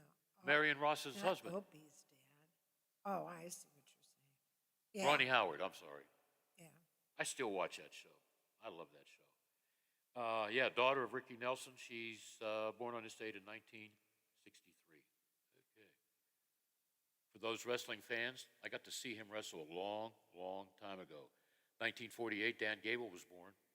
He was like the signature for college wrestling, you know. If you wrestled him, chances are you really got beat up. Lightweight wrestling division gold medalist, 1972. Wrestling coach at the University of Iowa. Iowa puts out great wrestlers like Penn State. And a few years ago, you know, I never talked about Ohio State's wrestling team. And recently, they've been a top 5 team. It's always great when Ohio State and Penn State get together, wrestle in front of about 18,000 people, okay? Here we go with the chart toppers, all right?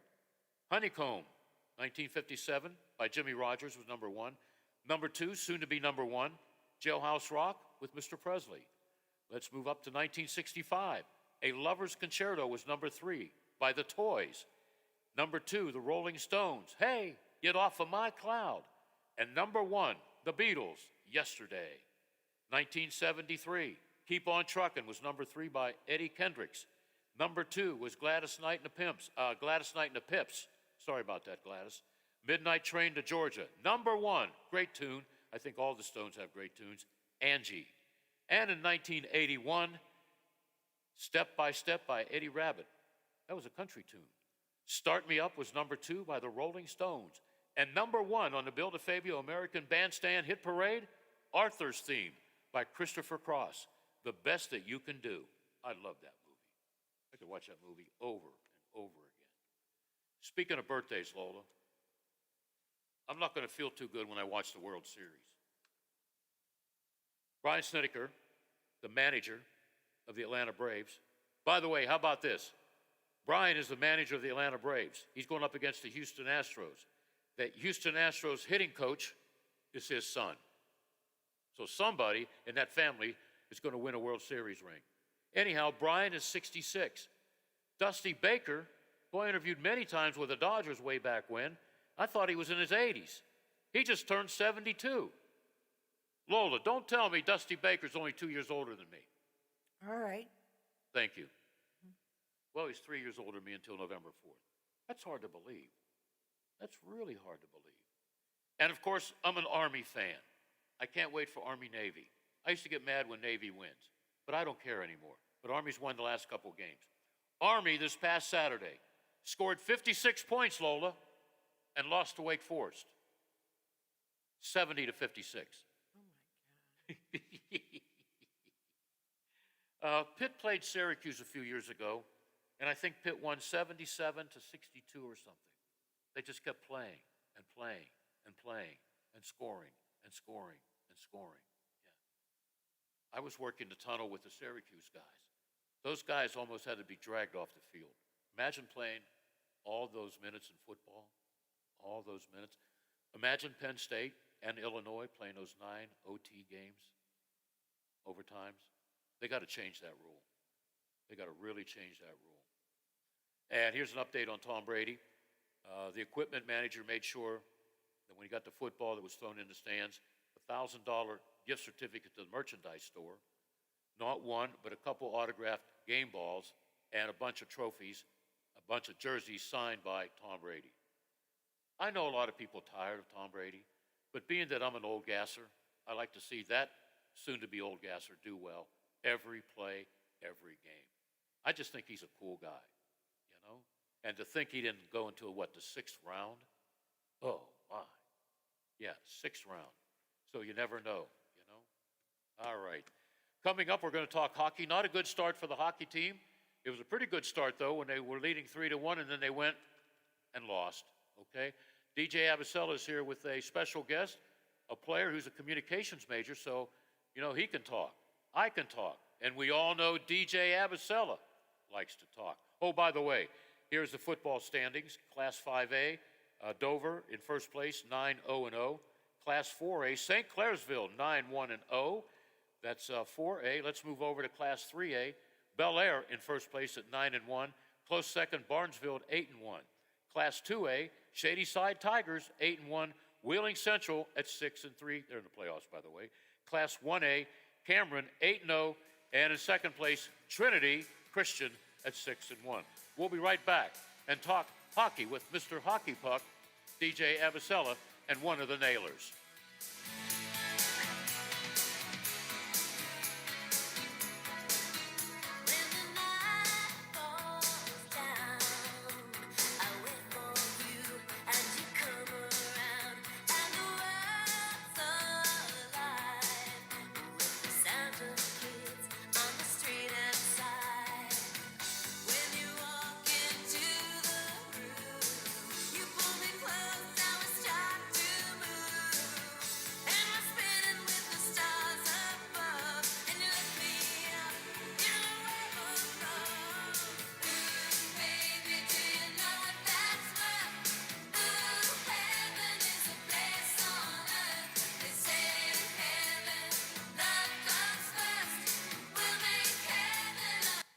The Watchdog is FM 98.1, AM 1600 WKKX Wheeling. The ABC News is brought to you by Thomas Auto Centers, Mall Road, St. Clairsville.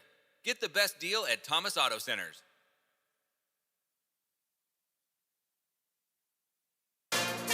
From ABC News, I'm Dave Packer. The wife of actor Alec Baldwin on Instagram today, posting a message of support for the family of the cinematographer killed after the actor fired a prop gun on a New Mexico movie set.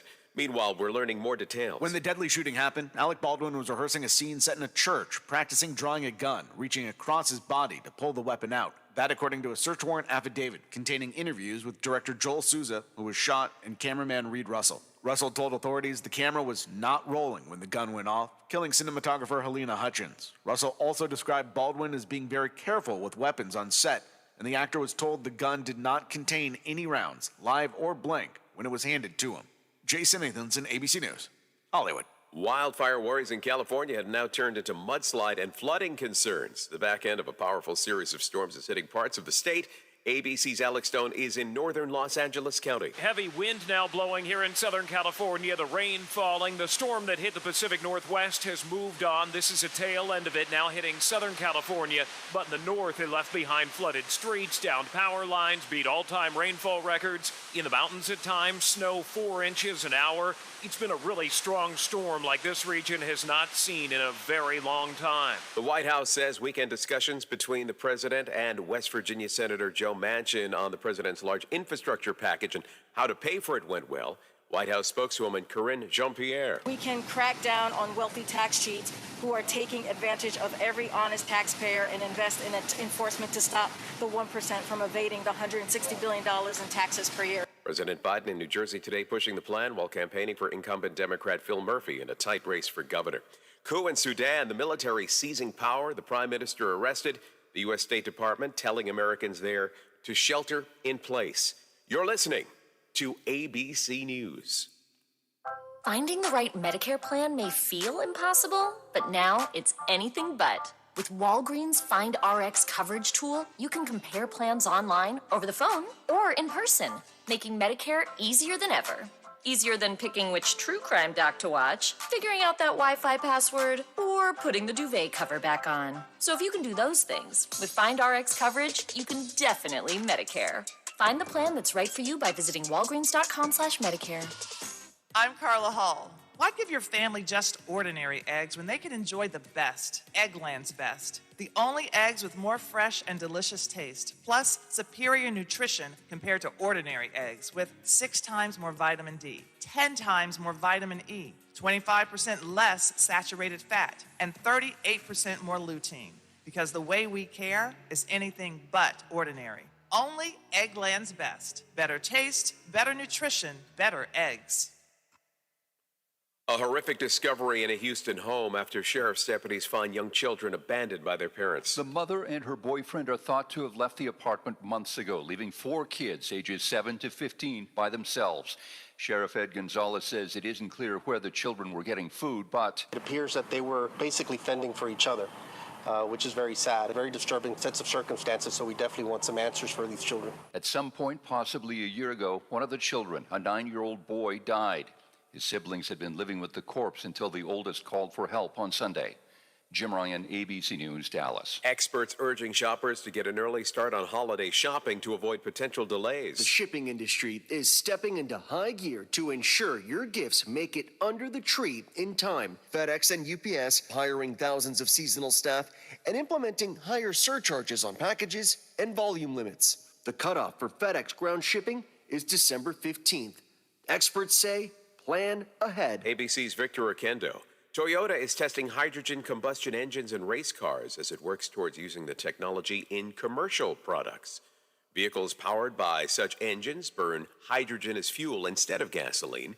The automaker says testing the technology in race cars will allow it to collect data and then fix problems on site. On Wall Street, the Dow is up 68 points. This is ABC News. Come rain or shine, high winds or mild breezes, blue skies or gray, it's a great time to consider getting vaccinated against COVID-19. Brought to you by BioNTech and Pfizer. If you're with Verizon, AT&T, or T-Mobile, you're paying too much. Switching to Pure Talk saves the average family over $800 a year. Just dial pound 250 and say Jill 50 to save 50% off your first month. That's pound 250, say Jill 50. Dave Packer, ABC News. This is ONN. On the Ohio News Network, I'm Daniel Barnett. 17 people connected to a Northeast Ohio-based missionary group remain captive in Haiti.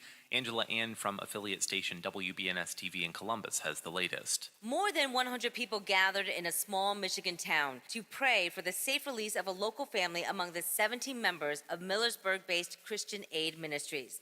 They were captured by a gang in Haiti more than a week ago. The leader of that gang has threatened to kill those abducted if his demand for $17 million is not met. Those kidnapped, which include 5 children, are from Amish, Mennonite, and other conservative religious communities. Angela Ann, ONN News. And in Northwest Ohio, dozens of Heidelberg University students held a protest in downtown Tiffin yesterday over a new vaccine mandate. Michael Tater with affiliate station WTOL-TV in Toledo reports. Students say they were never consulted by school leadership before the mandate was announced October 7th. But the university did state in a July email that, quote, plans for the fall semester are subject to change in the best interest of our campus community. Right now, students just want to be heard and say the university should be looking for ways to accommodate those who don't want the shot versus forcing them out. Michael Tater in Tiffin. And I'm Daniel Barnett on the Ohio News Network. Stand by. You're back to live and local programming in moments on the Watchdog. With the weather changing, it's good to know Toyota has a wide range of all-wheel drive vehicles, like a stylish Camry, right now with up to $1,250 total cash allowance. Or go with an Avalon with up to $3,000 total cash allowance. Visit buyatoyota.com today and find a dealer near you. You can take cash back or apply toward down payment. Offers may vary for hybrid models. See your dealer for details. Offers end November 1st. Toyota. Let's go places. Oh, there's something so real about living local. And I know without a doubt I'm not alone. And I love living local. There's nowhere else I'd rather be. Said I love living local. WTRF is working for me. The Ohio Valley is where I love to be. Hello, everyone, from the Watchdog. I'm the Storm Tracker, Darnell Foster, with a look at your local weather forecast for your start to the work week. Look for mostly cloudy skies with an occasional shower or rumble of thunder, a daytime high near 62, the overnight low of 49 degrees under mostly cloudy skies, mostly cloudy and rainy to start your Tuesday, with temperatures in the mid-50s for daytime highs. Have yourself a great day, everyone. From the Watchdog, I'm the Storm Tracker, Darnell Foster. The views and opinions expressed on the following program are not necessarily those of this station or its sponsors.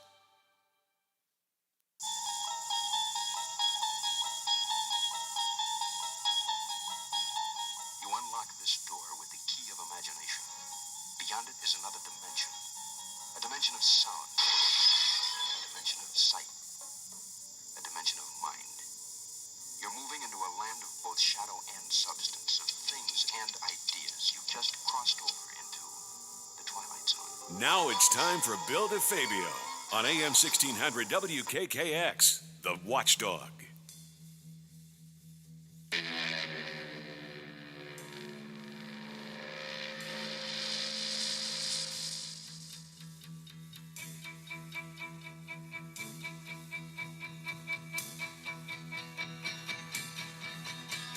The rooms were so much colder then. My father was a soldier then, and times were very hard when I was young. When I was young, I smoked my first cigarette at 10, and for girls. A little bit of Eric Burden and the Animals. DJ, you remember when the Animals were in Worcester in 1974? No, not quite. Yeah, okay. All right. You want to introduce your guest? Yeah, we've got Tyler Drevich, one of our forwards here today. I thought that'd be a little bit fun today. Well, I was excited about having him on the air until I asked him this question. Your favorite hockey team. And what did he say? The Red Wings. What the hell's going on here? Good job. I thought we'd be safe with masks, but no. Look at that. There we go. Love to see it. Go home. Yeah. Walk out in the rain.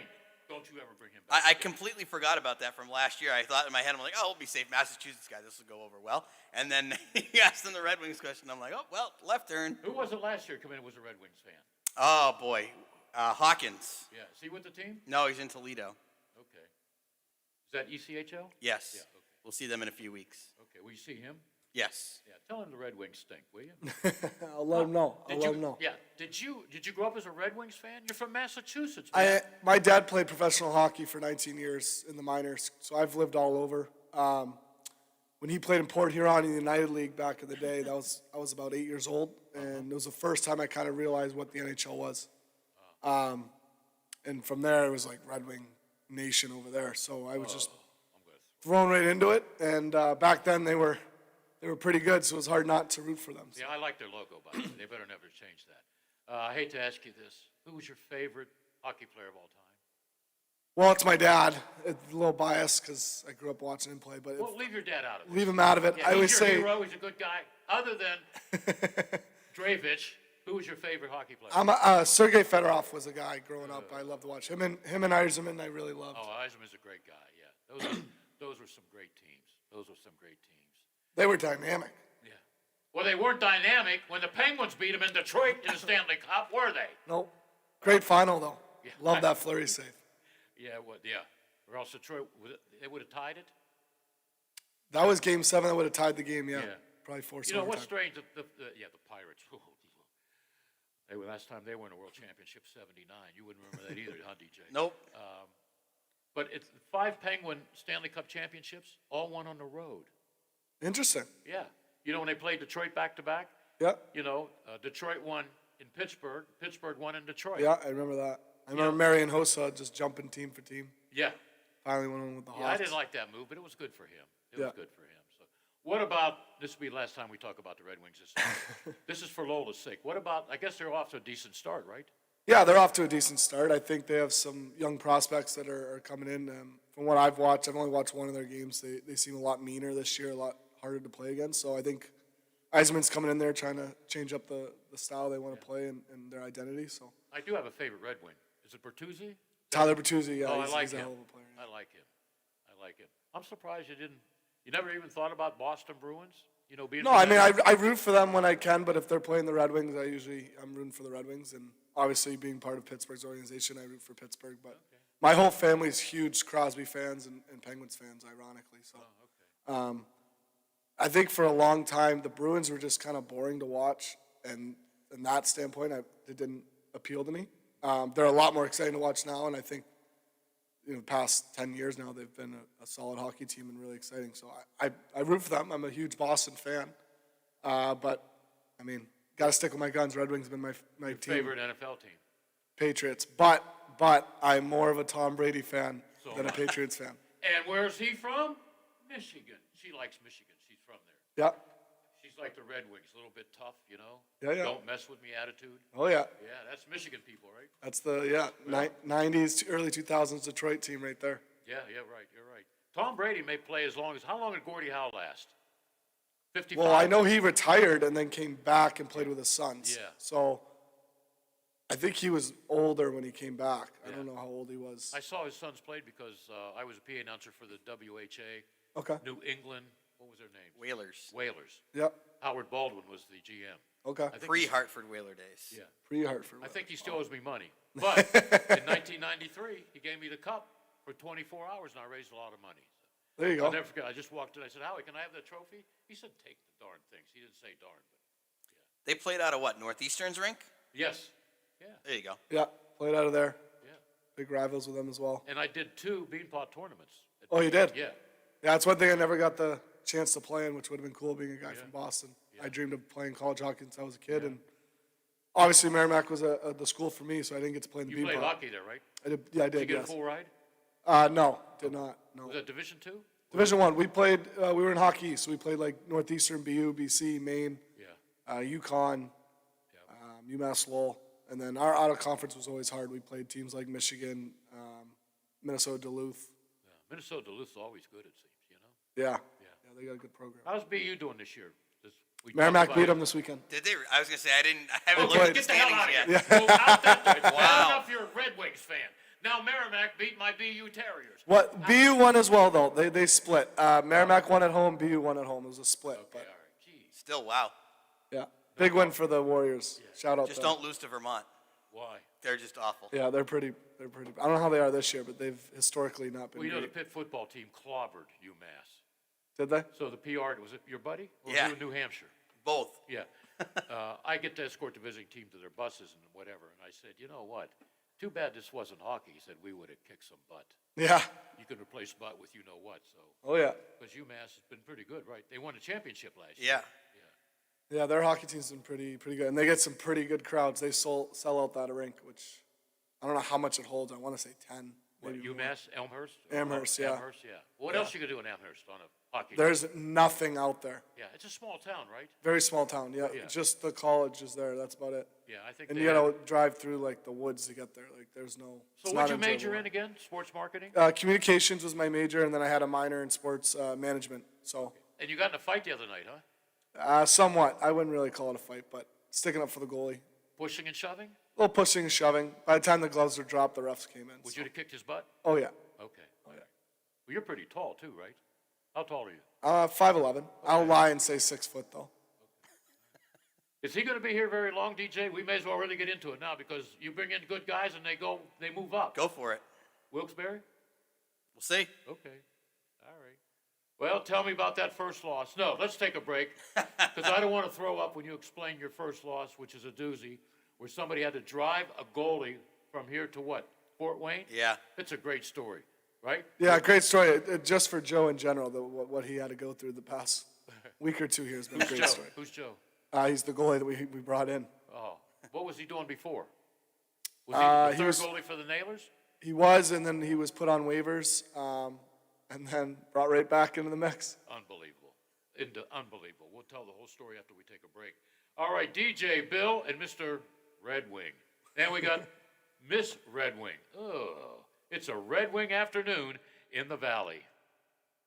Introducing our new redesigned 7 News app. Our new app features a sleek, modern design, an easy-to-navigate home screen with quick access to local news content and a localized weather forecast. Subscribing to notifications is easier, and with one tap, you have access to recent push notifications. There are more ways to watch and find video. To get the new WTRF 7 News app, just update the latest version or download the WTRF 7 News app in your Apple or Google Play Store by searching WTRF. Over the years, you've brought opioids into your home. They helped when you were in pain, and you held on to them just in case. But holding on to opioids puts your family at risk. Learn more at www.fda.gov/drug disposal. Millions plan for retirement online. Estimate your future benefits, apply for retirement, and manage your benefits all from the comfort of your home. And give yourself the freedom to do what you want offline. Social Security's online services help put you in control with secure access to your information anytime, anywhere, allowing you to spend more time with family, friends, or simply just enjoying the day. Social Security, securing today and tomorrow. See what you can do online at socialsecurity.gov.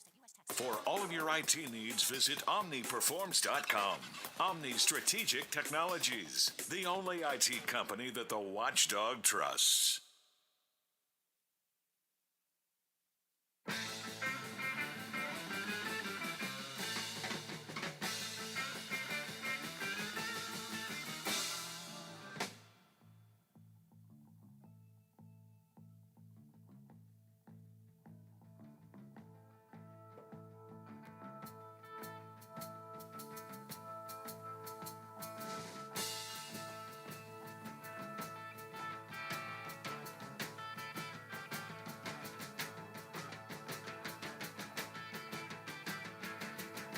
All right, we're back. Communications, right? Yep. Well, I'm going to let you talk about what happened at Fort Wayne. This is a great story, folks. So lend me your ears. Tyler, take it away. So we had a little bit of a cold going around. Both our goalies went down with sickness day of the game, and in comes Joe. I believe he was picked up by a season ticket holder. Front office member. Front office member. Yeah. And driven from Wheeling to Fort Wayne. In time for the game? What I was told is he got there 45 minutes before the players showed up to the rink for warm-ups. He got dressed, and I'll tell you what, he fought real hard, and he gave us a chance to win. So Yeah, how do you blow a 3-1 lead? not as an easy answer as it sounds, but I thought we came out really, really hard in the first, played hard, especially in front of Joe. That can't be easy on him to drive day of, not expecting to play, and then not only show up to play, but then get starting role and have to play, not just sit on the bench. So I thought we came out really hard, really strong in that first, and then I think we just let off the gas a little bit, which you'll learn real quick, especially against a team like Fort Wayne. They're always going to have a pushback at some point. So just a learning curve, I think, for us in game one, and hopefully that won't happen again, and we can learn and move on from that. I hope you say yes to this because I think it's called incentive. Did you watch the pre-game ceremony? No. Why? It was over 25 minutes long after warm-ups. We definitely heard it. It was in our we were in our room, but I think it was good for us not to watch it. Actually, I think there's a lot of distraction when something like that goes on at the beginning of a game. So and I your think mind could wander a little bit. Yeah, you don't need guys' mind. You don't have your game face on. No, and yeah, that's a good idea. It was good to keep our emotions intact, and I think that was evident when we came out pretty hard there in the first period. Yeah, well, that's a great story. Now, your goaltending's okay now for the next game? Should be, yeah. When's the next game? Wednesday. Okay. Iowa. And then in April, Iowa, the cornfield. Yes. Did you tell him what I'd like to do? He wants to come with us in April. Yeah, okay. I'll pay my way, I can sleep on the floor, I'll pay my hotel room, and I'll pay for you guys to play on the field. What is it, $1.25? Yep. Yeah. I just don't want somebody to say, we're going to play there for 4 hours. I don't know if Derek's told you guys that what we're cooking up. Yeah, no, I have no idea what's going on. You didn't hear, okay? Close your ears. You didn't hear that. Okay. I didn't know, DJ. Why didn't you wave at me? That's all right. Everybody knows. That's all right. Yeah. We'll keep a secret. I can keep a secret. What day of the week is that? The game's on a Wednesday, so it'll probably be a Tuesday. Wow, I might do my show from the cornfields. There you go. What's going on? We may or may not be looking at taking you guys to the Field of Dreams in April when we go to Iowa. The cornfield. Okay. I want to make sure, is this heaven? If it's on a Tuesday, I could do it live. There you go. Can you imagine from the cornfields? I could be walking in the cornfields, Lola, doing my show. Then I couldn't get out of the cornfields because I get lost. Oh, boy. Whatever. I am genuinely excited to see what Iowa is all about this week. Like, I've never been to Iowa. I've had no plans on going to Iowa. Coralville. Okay. Is that near the field? No. It's like an hour and a half away. There's probably nothing there but a 7-Eleven and a McDonald's. Oh, no, it's a big, big town. I used to play in Des Moines in juniors, which is about a 2-hour drive from there. Oh, okay. But Iowa, University of Iowa's there. So it's a very big town. Yeah, 'cause it's right near Iowa City. Yeah. Iowa, good football team, great wrestling team every year, college wrestling. So you've been there, huh? I've been there once. Yeah, it was a pretty electric atmosphere in that. I haven't obviously been to a hockey game there, but football-wise and the town and whatnot, it's a good town. Okay. And what I've heard from, I have a few friends on that team. They told me that the atmosphere in the rink was pretty electric in game one for them. So when you're on the road, does DJ buy you dinner or anything? No. Yeah.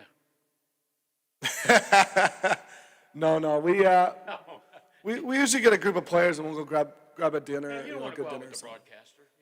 Yeah, you do. I've been actually. Derek was mad at me Friday because I went out with Shane, Fort Wayne's broadcaster. Oh, and the enemy. And I'm planning on going out with David tomorrow because David's the former Reading broadcaster who I've known for a few years now. So Just sleeping with the enemy here on the meals, eh? No, he's making contacts.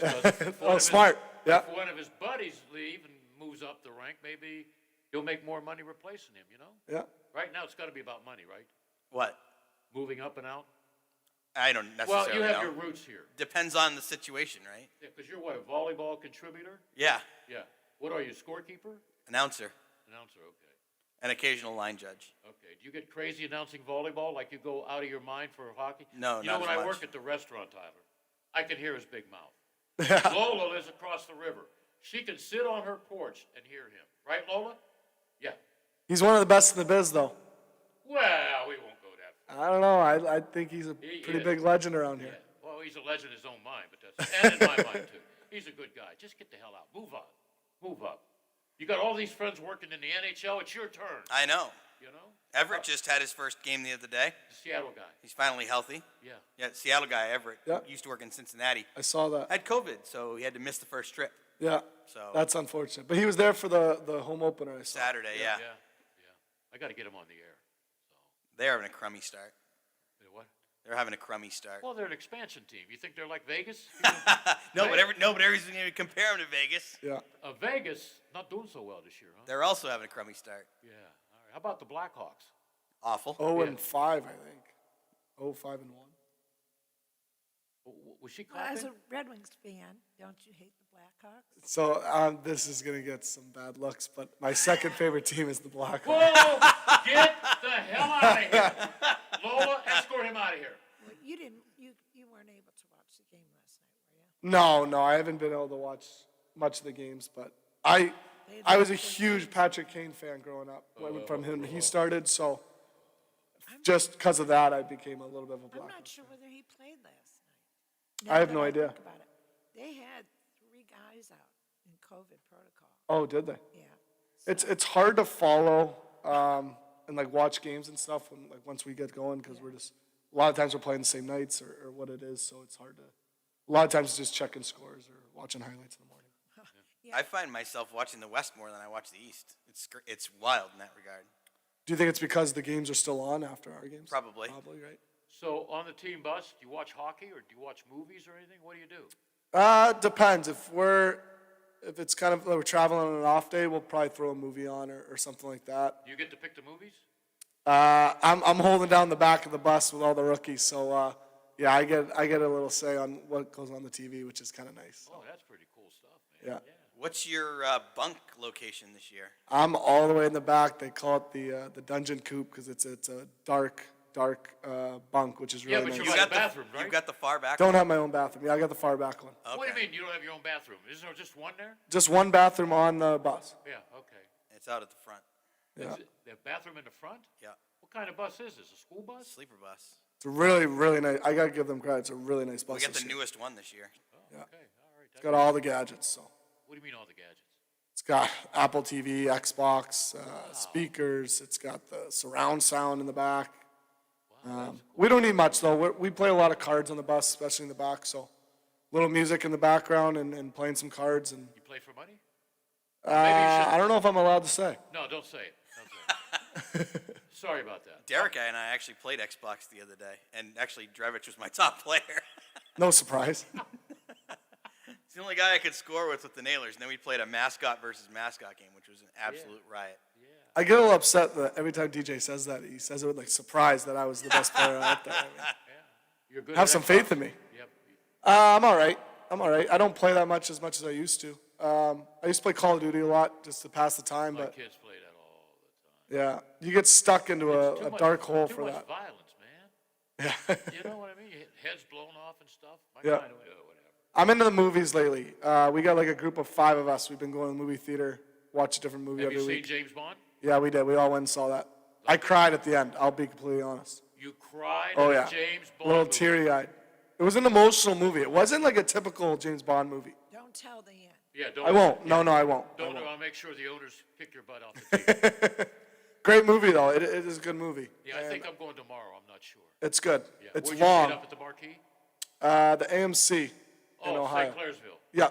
Yeah, St. Clairsville. Try the Marquee. They got like these heated seats and stuff. Very nice. Really? Popcorn's cheap. Oh yeah. At a certain Oh, day, maybe we'll try you that. get a discount. Yeah. Don't I say have that no. at AMC. I have like the rewards member or something, Yeah. so I get like a discount on popcorn and drinks, and then But Tuesday I think is $5 movies. Yep. Well, seniors I think is 6. 6? If You call haven't- me old? If you haven't noticed, I'm a senior. Oh, okay. Did you notice? No, not a day over 25. I like this guy. I love the Red Wings. But don't go. Hey, let me clear it up. I'm a Penguins fan now. Yeah, I'm well, involved in you the got- organization. yeah, You got to be a Penguins fan. All right. But if you go up there, if you think you're going to get a discount, don't say DJ Abasella because they'll charge you double. It's actually funny. We went out to breakfast in Fort Wayne, and the food took a while, and all the boys were kind of waiting to it. But everyone else was eating, and there was a joke going around. Is because we're all wearing our Nailer stuff. They made us wait a little longer, but we don't know about that. We don't know Is if that that's like a good. Denny's or something? I'm an IHOP guy on the road. Oh, I am too. I find the IHOP, and I'm crushing the IHOP on Boy, the road. you're a lucky son of a gun. Where's that IHOP around here? I got to go to Pittsburgh. There's none around don't here. know. Trust me, I've looked. There's none around here. Yeah, it's near the. But stadium. I'm a big cook. I like to cook my meals, so I don't go out to I wouldn't go out to eat for breakfast much, maybe on occasion. But on the road, I don't have a kitchen, so I gotta get a good breakfast in me in the morning. That's You what, make that's what we're pancakes. doing tomorrow morning, by the way, when we get to IHOP? Iowa. Yeah. IHOP? I love you, DJ. DJ, I got a $25 gift card at IHOP. I'll sell it to you for $50. What a deal. Yeah. Oh, I miss IHOP. You know, when I go visit my brother-in-law, the only brother-in-law I really care for, down in North Carolina, that's all you see, IHOPs. Yeah. How about this? Derek likes Cracker Barrel, but there was not one close in Coralville, so we're like, well, what's the next best choice? And he goes, IHOP, and I'm like, there we go. Is there one in Wheeling? What's that? Cracker Barrel? Cracker Barrel? St. Clairsville. St. Clairsville, there's one. I'm not a big Cracker Barrel guy. No? I get tired of it. Yeah. You shop at Aldi's? Aldi's, no. You? No. They're going out of business next year. Really? Almost all of them. Is that the grocery store? Yeah, where everything's cheap. Okay. I shop at, was it Kroger? Yeah. You get perks for your car, you know. At the Kroger? Yeah. Fuel perks, right, Lola? Yeah. I don't fill up them. I mean, once I'm here, You have a Kroger card? I do, yeah. Okay. Yep. So I get all the discounts on the food and all that. I try to go through the coupons before I go and clip them in my app. And you can credit my dad and mom for that one. Are you having fun on the show? Oh, yeah. Okay. All right. Make sure DJ brings you. We'll bring a couple players next time, too. Sure, yeah. How many did we fit here? 5 once? About 3 years ago? Something like that. Yeah. They were all crazy. We crammed it in. Yeah. We had fun. We got some characters on this team. There's some DJ guys. tells me every year we got characters on this team. We're going to be good. And how about that? I'm going to tell you right now, I can tell you right now we'll be a good team this year. Okay. Do I want any of them in the trenches with me in case there's a war? That's the type of team we got this year. Oh, yeah. Do they need any guns? No. We'll be back right after this with Mr. Detroit Red Wing, with Miss Detroit Red Wing. And DJ, he likes everybody. He's just too nice of a guy. Me, I'm getting old and cranky. We'll be right back. The Cyclones are coming, but first, one final look at the Horned Frogs. Hi, everybody. I'm Tony Caridi. That story coming up on today's Mountaineer Report, brought to us by Kroger, the official grocer of WVU Athletics. Kroger knows this year the holidays are doubly important, so make your celebrations doubly special with fresh, never frozen, prime grade beef and Simple Truth organic Brussels sprouts. Kroger, fresh for everyone. Double specialness, void where prohibited. Certain restrictions. Wait, stop, illegal. We've got even more special holiday food. It's like delicious king crab legs with private selection gourmet potatoes or cave-aged Murray's cheese and fresh baked La Brea bread. Kroger, fresh for everyone. All right, legal. You're up. Double special in this void where prohibited. Certain restrictions may apply. Shop at participating stores for more details. 42 million Americans struggle with hunger, yet 35% of the food in this country is wasted. Those aren't just numbers, they're our neighbors, your daughter's friend from school, the family of 4 next door. The Kroger Company's Zero Hunger, Zero Waste Foundation is committed to making fresh food accessible to all by ensuring it never goes to waste. Together, we can help end hunger. Learn more at zerohungerzerowastefoundation.org. Before we look ahead to Saturday's game against the Cyclones of Iowa State, let's close the book on West Virginia's victory at TCU back on Saturday night in Fort Worth. It was the 11th meeting all-time between the two schools, and with the win, West Virginia is now 7-4 in the series, including 3-2 in games played in Fort Worth. And overall, West Virginia has now won 4 straight against the Horned Frogs. West Virginia on the ground, very solid, 229 rushing yards. That's the highest run total since September of 2020, when the Mountaineers put up 329 against Eastern Kentucky. West Virginia now 3-0 on the season when they rush for at least 100 yards. Letty Brown, of course, was the key. He finished up with 111 yards on 24 carries. That's his second 100-yard effort of the season and number 9 in his career. Over on the defensive side, senior linebacker Josh Chandler-Samito finished up with 11 tackles. He has now registered double-digit tackles 6 times in his career, including 3 this season. And how about senior defensive lineman Dante Stills? 2 tackles for a loss against TCU. He now has at least 1 tackle for a loss in 6 of 7 games this season. And offensively, West Virginia recording points on its first drive of the game. That's happened now 6 of the first 7 games that they have played. And that Garrett Green 67-yard run, the longest run by a Mountaineer quarterback since Pat White ran for 69 against Syracuse in 2006. That is today's Mountaineer Report. It's brought to us by Kroger, the official grocer of WVU Athletics. I'm Tony Caridi on the Mountaineer Sports Network from Learfield. AutomotiveMap.com presents the Sports Flash, powered by The Score. I'm the Watchdog. I'm John Thayer. Kyle Larson took the checkered flag yesterday at the Kansas Speedway and won for the 3rd consecutive race. He's won both races in the round of 8 for the NASCAR Cup playoffs. Chase Elliott finished 2nd, while Kevin Harvick was 3rd, Kurt Busch was 4th, and Denny Hamlin rounded out the top 5. One race remains in the round of 8. Kyle Larson, Chase Elliott, Denny Hamlin, and Kyle Busch are currently in the top 4. The World Series is set to get underway tomorrow night in Houston as the Astros play host to the Atlanta Braves. Game 1 starters for the two teams. Charlie Morton is set to start for the Atlanta Braves, while Framber Valdez will start for Houston in Game 1. Download the Score app today. Lightning fast sports alerts so you never miss a thing. I'm John Thayer with the Sports Flash, powered by The Score on the Watchdog. It's Macy's Friends and Family with our biggest savings on everything you need to get ready for the holidays. Like an extra 30% off brands that rarely go on sale with your coupon or Macy's card. And take 15% off fragrances, skincare, makeup, and more great beauty gift ideas. Going on now at Macy's. Plus, get contact-free curbside pickup or pickup in store today. Details at Macys.com/pickup. Savings off regular sale and clearance prices. Exclusions apply. Liberty Mutual Insurance Company presents. And Doug. Don't you just love the smell of old books? Shh, this is a library. Sorry, ma'am. We're looking for a book titled Liberty Mutual Customizes Your Car Insurance so you only pay for what you need. I don't think we carry that, but check nonfiction. He really does devour literature. Please leave. Only pay for what you need. Liberty, liberty, liberty, liberty. This is the sound of a popular American motorcycle. It's the sound of freedom, the open road, really good times. And this is what it sounds like with a drunk guy in it. How do you like the sound of that? Cops are cracking down on drunk motorcycle riders. If you ride drunk, you will get caught and you will get arrested. Drunk riding, over the limit, under arrest. Paid for by the U.S. Department of Transportation. If you're on Medicare and have questions about health and drug coverage options, join the Ohio Department of Insurance at a Medicare event near you. Learn about Medicare open enrollment, financial assistance programs, and important deadlines. Everyone on Medicare should review their health and drug plan options. Annual open enrollment runs October 15th through December 7th, and new plan coverage begins January 1st. Visit insurance.ohio.gov or call 1-800-686-1578 to find an event near you. So why do Americans love dogs, eat pigs, and wear cows?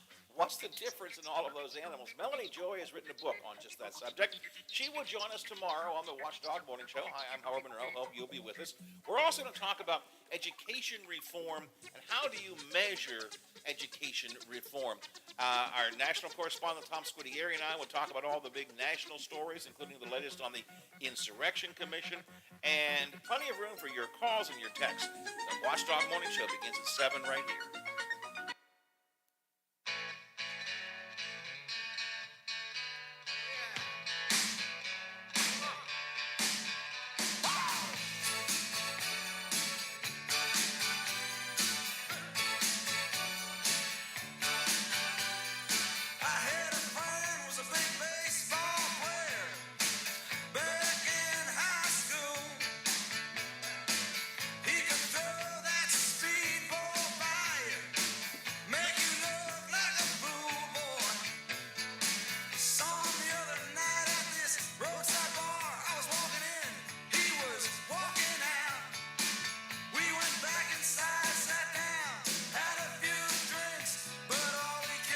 Fresh. From the printer to Lola's hands to my hand. Here's our schedule. Wait a minute. The Bob Huggins Show? We're starting that already? WKKX, WVLY. Why? Because we love the Mountaineers. Even though I'm a pit guy. 7 o'clock tonight. Then we got Buckeye Roundtable at 8 o'clock on WVLY. Tuesday, West Virginia football, the WVU press conference, 12 o'clock.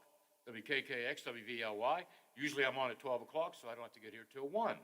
Wednesday, the high school sports line on both radio stations. Then we got the Cleveland Browns preview show at 9 o'clock on WKKX. Do we want to do Thursday, DJ? Thursday. Neil Brown Coaches Show, 6 p.m. to 8 p.m. on WKKX, WVLY. Then the Ryan Day Weekly Coaches Show. He's the head coach at Ohio State. Did you know that? I did not. Okay. All right. Then we have the Friday afternoon walkthrough from 3 to 5, after I'm on from 12 to 3, with a who's who of college coaches and that. Then we have WVU basketball versus Akron at 6 o'clock on WKKX. Am I done? No, I'm just getting started. Oakland at John Marshall at 7 o'clock, WVLY, that's football. And then we have the Metro News High School game night at 10 o'clock. Saturday, wow, it might take me a half hour to read this. The Metro News High School football scoreboard, 8 to 8:30 a.m. ONN Sports Magazine, 8:30 to 9 o'clock. The Harris Law Offices Saturday, Sports Huddle, 9 to 11:30. Iowa State at West Virginia football, pregame 11:30. Game time, 2 o'clock on WKKX. Shadyside versus Fairfield Christian Academy, high school, 7 o'clock on WKKX. Penn State at Ohio State. Going to be a long day for the Nittany Lions. Pregame at 6, game at 7:30. Sunday, Steelers at Cleveland. When's Halloween? Saturday or Sunday? Sunday. Oh, there'll be a lot of people dressed up funny in Cleveland. What time's that game? 1 o'clock in the afternoon. Perfect. We'll be just finishing our travel. Okay, Tyler, Mr. Communications. Tyler, Mr. Communications, right? Yeah. What did I just say? For what? All that? Did you absorb this? No chance. Okay. Bill thinks he wants to go with us in April, but he doesn't realize how long some of these trips are. In different cities, too. It's not like we're traveling to one city and you're there. I think it'll be fun. It's not like Orlando in January where we hop on a plane and go and just stay there all weekend. I like the road trips, but I get to be with the boys on a cross-country road trip. But it does get long. I'll tell the boys a lot of good stories. There you go. And they'll say, I wasn't born then. Yeah, 75. I wasn't born then. Okay, whatever. Yeah, we'll leave at 11:30 tonight to go to Iowa. We'll get 7 in. hours? Try 10. You stop to eat, right? Yeah, we'll stop at IHOP for Drebby because that's his spot. IHOP, can't go wrong. So we'll stop there at probably 9 o'clock Central is my guess is the time we'll arrive there. And you got to play that night? No, we don't play till Wednesday. And then they'll practice. and then we'll Go out to dinner. play Wednesday, drive 5 hours to Kansas City Wednesday night, take a day off Thursday, maybe go see the Royals and Chiefs stadiums down the road. Yeah. Play Friday, 3 more hours to Wichita Friday night. Watch Drevy get revenge on Wichita, and then... Yeah, hold on. Why do you want revenge on them? Did they cut you loose, or you weren't good enough, or what was the story? So about... You can be nice if you want. A little over halfway through the year, so I think it was end of May. Yeah. I got released from the Nailers. It was COVID year. It was tough. So I got picked up off waivers by Wichita, who was coming to play Wheeling that weekend. So I didn't even leave the town. I was still hanging out with the guys on the Nailers, even though I was now part of the Wichita Thunder. Played against them Friday night, the Nailers. Drew a penalty. Drew a penalty from the bench. Did my job. You were on the bench, and you got a penalty? I caused a power play for the Thunder. Nailer player took a penalty. Oh, okay. Yeah. I still have that effect to get on people's skin, I guess. So, probably the hardest hockey game I've ever had to play. I've played against former teammates, and they know the role I play and what I got to do, and it's nothing personal. It's just I have no friends on the ice. But to do it after being with the guys that day before, it was tough. But I tried my best. I drew a penalty like DJ said. Who won the game? I believe that game was the Nailers. You guys won that one, I think. Yeah. I think we won the Saturday game. You guys took the Friday, the Sunday. Okay. But I did not play the Saturday, Well, Sunday. You guys, as in quotation marks at the time, you Yeah, guys. the Thunder. And then they released me. I don't need to get into it, but wasn't too happy about it. So I got a little, I got a lot of chips on my shoulder, and that's just one of the many that's on there. That You like to hit people? Yeah. So I'm coming down the ice. It's just me and the goaltender, but you're catching up to me. What are you going to do? I'm lifting your stick, taking the puck, and we're going the other way. Oh, you think so, huh? Oh yeah. Okay. Not much I could do about that, DJ. Not much. Even if I was 35 instead of coming up on set, what am I going to do? So we'll play that game on Saturday night and have a nice, quick 16-hour bus trip home. Oh my goodness. 16. That would be 1-6. Yeah. That's a long one. That's one where you go to bed, you wake up, you're still on the bus for another couple hours. So. Yeah. Do you have since you do traveling and everything, do you have a backup in case you get a flat tire or you're out in the sticks in Iowa? They're usually in pretty good shape. Actually, we have to take 2 drivers this trip. We have James and Will. Okay. James been with you for a while, hasn't he? James has, yeah, because they can't go more than 10 hours in a shot. So how's that work? The other driver's just on the bus? Yeah. He'll get to, he'll be taking the bottom right front bunk. What do you have, bunks in this place instead of seats? Yeah, well, no, it's a mix. So the front of the bus has like a living room set up with bunks above, and That's the where they couches had turn into coaches, bunks. right? Coaches and staff is up there. There's a kitchenette, bathroom, which everyone can use. And then the middle of the bus has 12 sleeping bunks, pretty roomy. And then the back of the bus has like a U-shaped living room set up with bunks above All this and in a behind. bus? Yeah. It's a nice bus. And Why are you sleeping on the floor, DJ? You're the announcer and you're the veteran. Because the bunks are for Billy and Dan. They're in the front cabin, Billy and Dan, trainer equipment guy, get the bunks. First off, because I don't want to climb. That's probably, they're high up. They are. Oh, They come didn't- on. How high can they be in a bus? We actually had to get a step stool out for it. Oh, my Because Billy usually liked to just jump right up into it, and he tried that the other day, and it didn't work out so hot. So he had to get the ladder to get on there. So they take the beds, and then the coaches take the bunks, or not the bunks, the couches. And then you guys get the bunk that's above the fridge and all that, because we don't want to deal with it. Okay. See, I'm learning a lot about this. I thought Yeah. it's just you throw some bags in the bus and on your way. Yeah. All the hockey stuff actually doesn't even go on the bus. It goes in a trailer behind the bus. All the we bring a lot. Hockey equipment, extra sticks the guys use, glove dryer, medical chest, equipment chest, soccer balls, rollers, protein powder, hydration packets, food. I'm missing a lot more. Jerseys. I'm probably covering half of what we bring. I may need a hockey stick Friday Oh, yeah? because you see my USA shirt? Yes. And I'm Halloween? I'm going to get, what's his name? Jason's mask. Oh, okay. And I'm collecting the money, make sure nobody goes by me, because if they do, there's 2 guys that you don't want to mess with. So I figured I'd sit there with the hockey mask and play Jason with the stick. My stick is signed by all the Penguins with Mario Lemieux in it. I don't want to bring it. Oh, okay. Then I have a Phil Bork stick. I don't want to bring that. And a Bobby Orr stick. I like to drop names. Yeah. Do you like Bobby Orr? Love Bobby Orr. Is he top 5 all time? Oh, yeah. I would put him top 5. Can you imagine if he had today's medical assistance? He would have and played knowledge? 20 years Yeah, for sure. Yeah, 6 knee operations. Now I think he just had an operation on his back. I do think it's so hard to compare in any sport.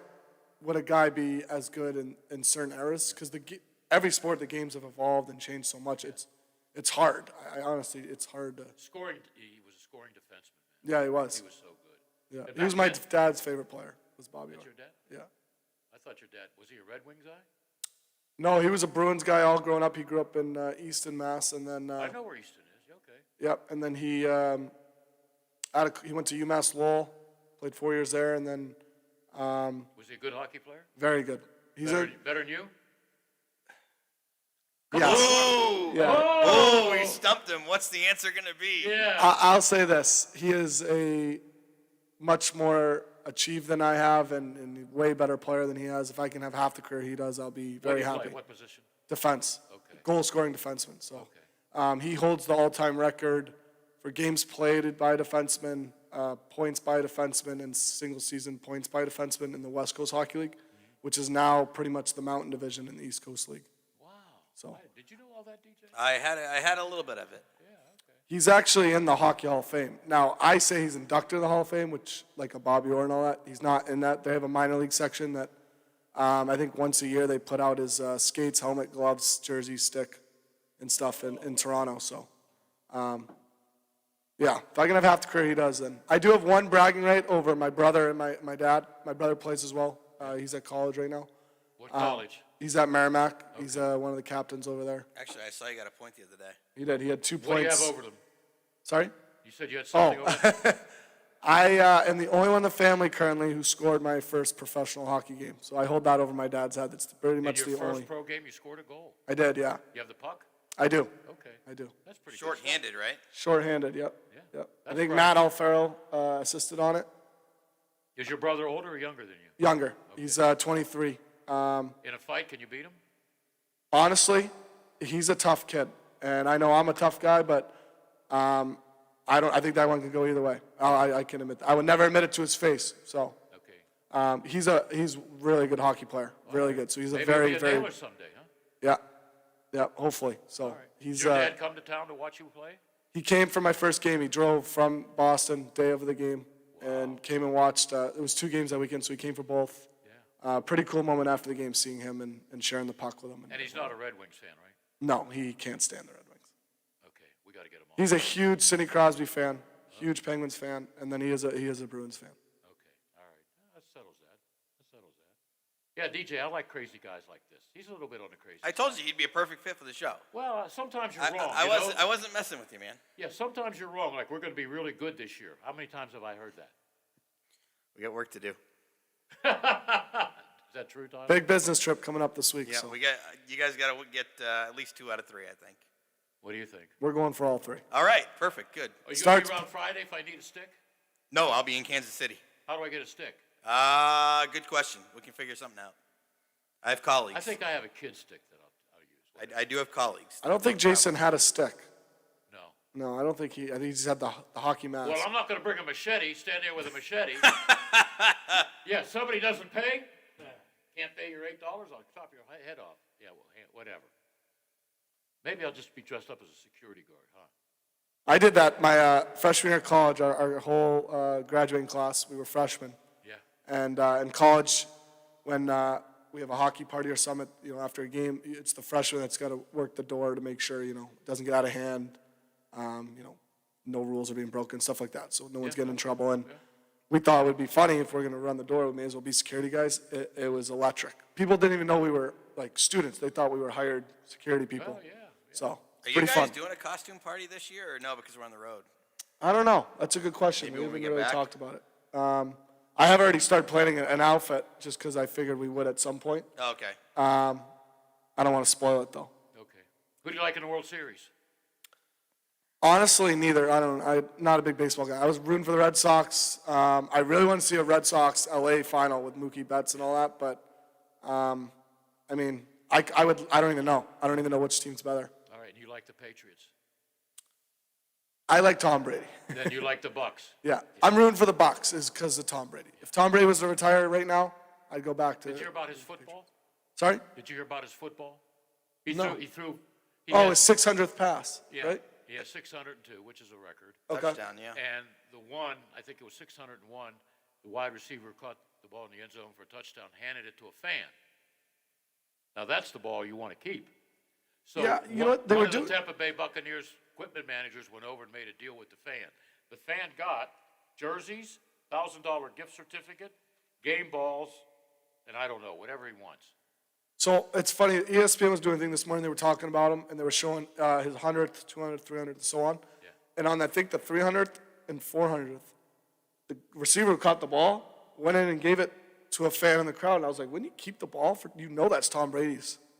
You milestone. guys are very well aware of your numbers. Like that's one of those things where guys will try and play it off like, oh, I have no idea that I just scored my 1,000th point. Baloney. They know. You know exactly. Brady knew. Like these guys know exactly what their numbers are. Like you know when teammates are coming up on miles. I will say, first goals, everyone usually knows. Yep. But if someone was to get like their 100th point or 1,000th point or 500th point, I mean, unless someone's like keeping track of the game notes, that's a harder one to keep track of, I feel. But Tom Brady, like at that level. Well, Tom, at that level, yeah, everyone should know. Yeah, Greatest I can't quarterback of all imagine time. everybody's just like, oh, we're living in a world of oblivion. Nobody knows that he's approaching 600. Yeah, they know. What player, not named Sid or whatever, you could watch over and over again? Mine is Ovechkin. I love Ovechkin. Yours is Ovechkin. See, mine's Patrick Kane. I think he just creates so much. He's unique. He's retired now. I loved watching Andrew Shaw. He was a guy I kind of modeled my game after a little bit, and he wasn't producing, if he wasn't scoring, he was doing something that was making an impact on the game to help his team. So I really loved watching him. I thought he did a great job, and he had a great career. It was unfortunate he had some, I think, concussion problems. He had to call a career early. Boy, back in the 70s and even 80s, they didn't wear helmets. Oh, yeah. And they didn't have, what would we talk about with Army a couple weeks ago? Trying to remember. Soft tissue. Oh, yeah. Yeah. Upper and lower body injuries. Give me a break. Of course, you don't want the enemy to know anything about, No. I will say with hockey, too, I think a lot of guys, like in playoff time, they'll play through a lot. Yeah. Like, I think one of the most remarkable stories I've heard was when Mike Modano played through a broken wrist in the Stanley Cup Finals. Yeah. And they put a cast on him, and he played. I think I've never broke my wrist, knock on wood, but I can't imagine that being easy. I don't Jack care. Youngblood in Super Bowl 14, when the Steelers beat the Rams, he played for the Rams. He played with a broken leg for a whole half. Yeah, that's crazy to me. Yeah. Jack Campbell for the Bruins did that a few years ago. Yeah. Broke his leg on a block shot and finished the minute-and-a-half shift he had. Skated off. Yeah. So. Baseball players, they get a sore thumb. Oh, that's 6 weeks, man. Well, how about this weekend? We had the two goalies get sick, and like, I had to preface this too because everybody, as soon as you say the word sick, everybody's like, COVID? And it's like, no, like, you still can get regular sick. Like, that's still a thing. Like, it's not just yes, or it's not black and white. Like, you can still get normal. Bugsy, our trainer, had to remind everyone, shouldn't matter who you're playing. Is, the guys in the room, how are you going to compete that night? How are you going to come? How are you going to approach the game? It shouldn't matter who you're playing, whether it's a first-place team, last-place team, Fort Wayne or Indy or whoever it is. You got to go in and you got to earn it. And obviously it's a long year and you're going to have your ups and downs, but I think being steady throughout the regular season, holding a high playoff position, trying to get home ice, and then once it's playoff time, it's go time. 30 seconds or less, DJ. What's the team that you play all the time and there's always fights? Is it Cincinnati? Lately it's been Fort Wayne or Indy. Or Indy, okay. And luckily they're both in next weekend for our home opening weekend, so you'll get to see them both. Oh, I might come over. Saturday, what Fort number Wayne, you and wear? Sunday. 41. 41, okay. I got to remember that, 41. Yeah, Fort Wayne Saturday, Indy Sunday next weekend. I'm going to go out and box 410 for $2. You never know. There you go. 410, okay. All right, well, Tyler, anytime you'd like to come on, don't call. Watch out, I'll start listening and I'll start calling in. Oh, that's that's okay. I got the dump button. I can dump you. I haven't dumped myself. Sometimes I hit the power switch. Whatever. Tyler from Wheeling calling from the Bory Lofts. Isn't that a nice place? Beautiful. Yeah. Beautiful. Yeah. It's nicer than any place I would live in Boston, that's for sure. Wouldn't be able to afford it in Boston. Oh, no. Well, keep in touch. Yeah, thanks for having me. We'll exchange numbers after the show. DJ, thank you, man. You came through again. I do my best, Bill. All right. I am out of here, okay? Hopefully, if I wake up tomorrow morning, I'll be here from 1 to 3. Remember, 1 to 3 tomorrow. And then we got Howard opening the shows on 7 o'clock in the morning. All right? Lola, have a good night.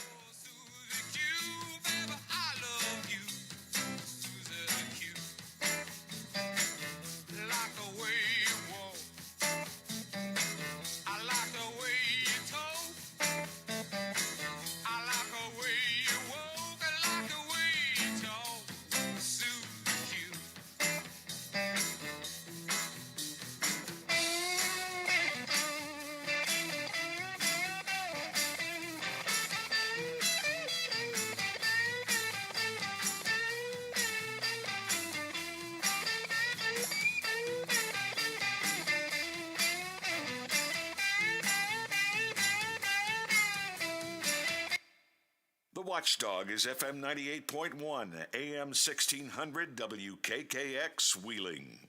The ABC News is brought to you by Thomas Auto Centers, Mall Road, St. Clairsville. Get the best deal at Thomas Auto Centers.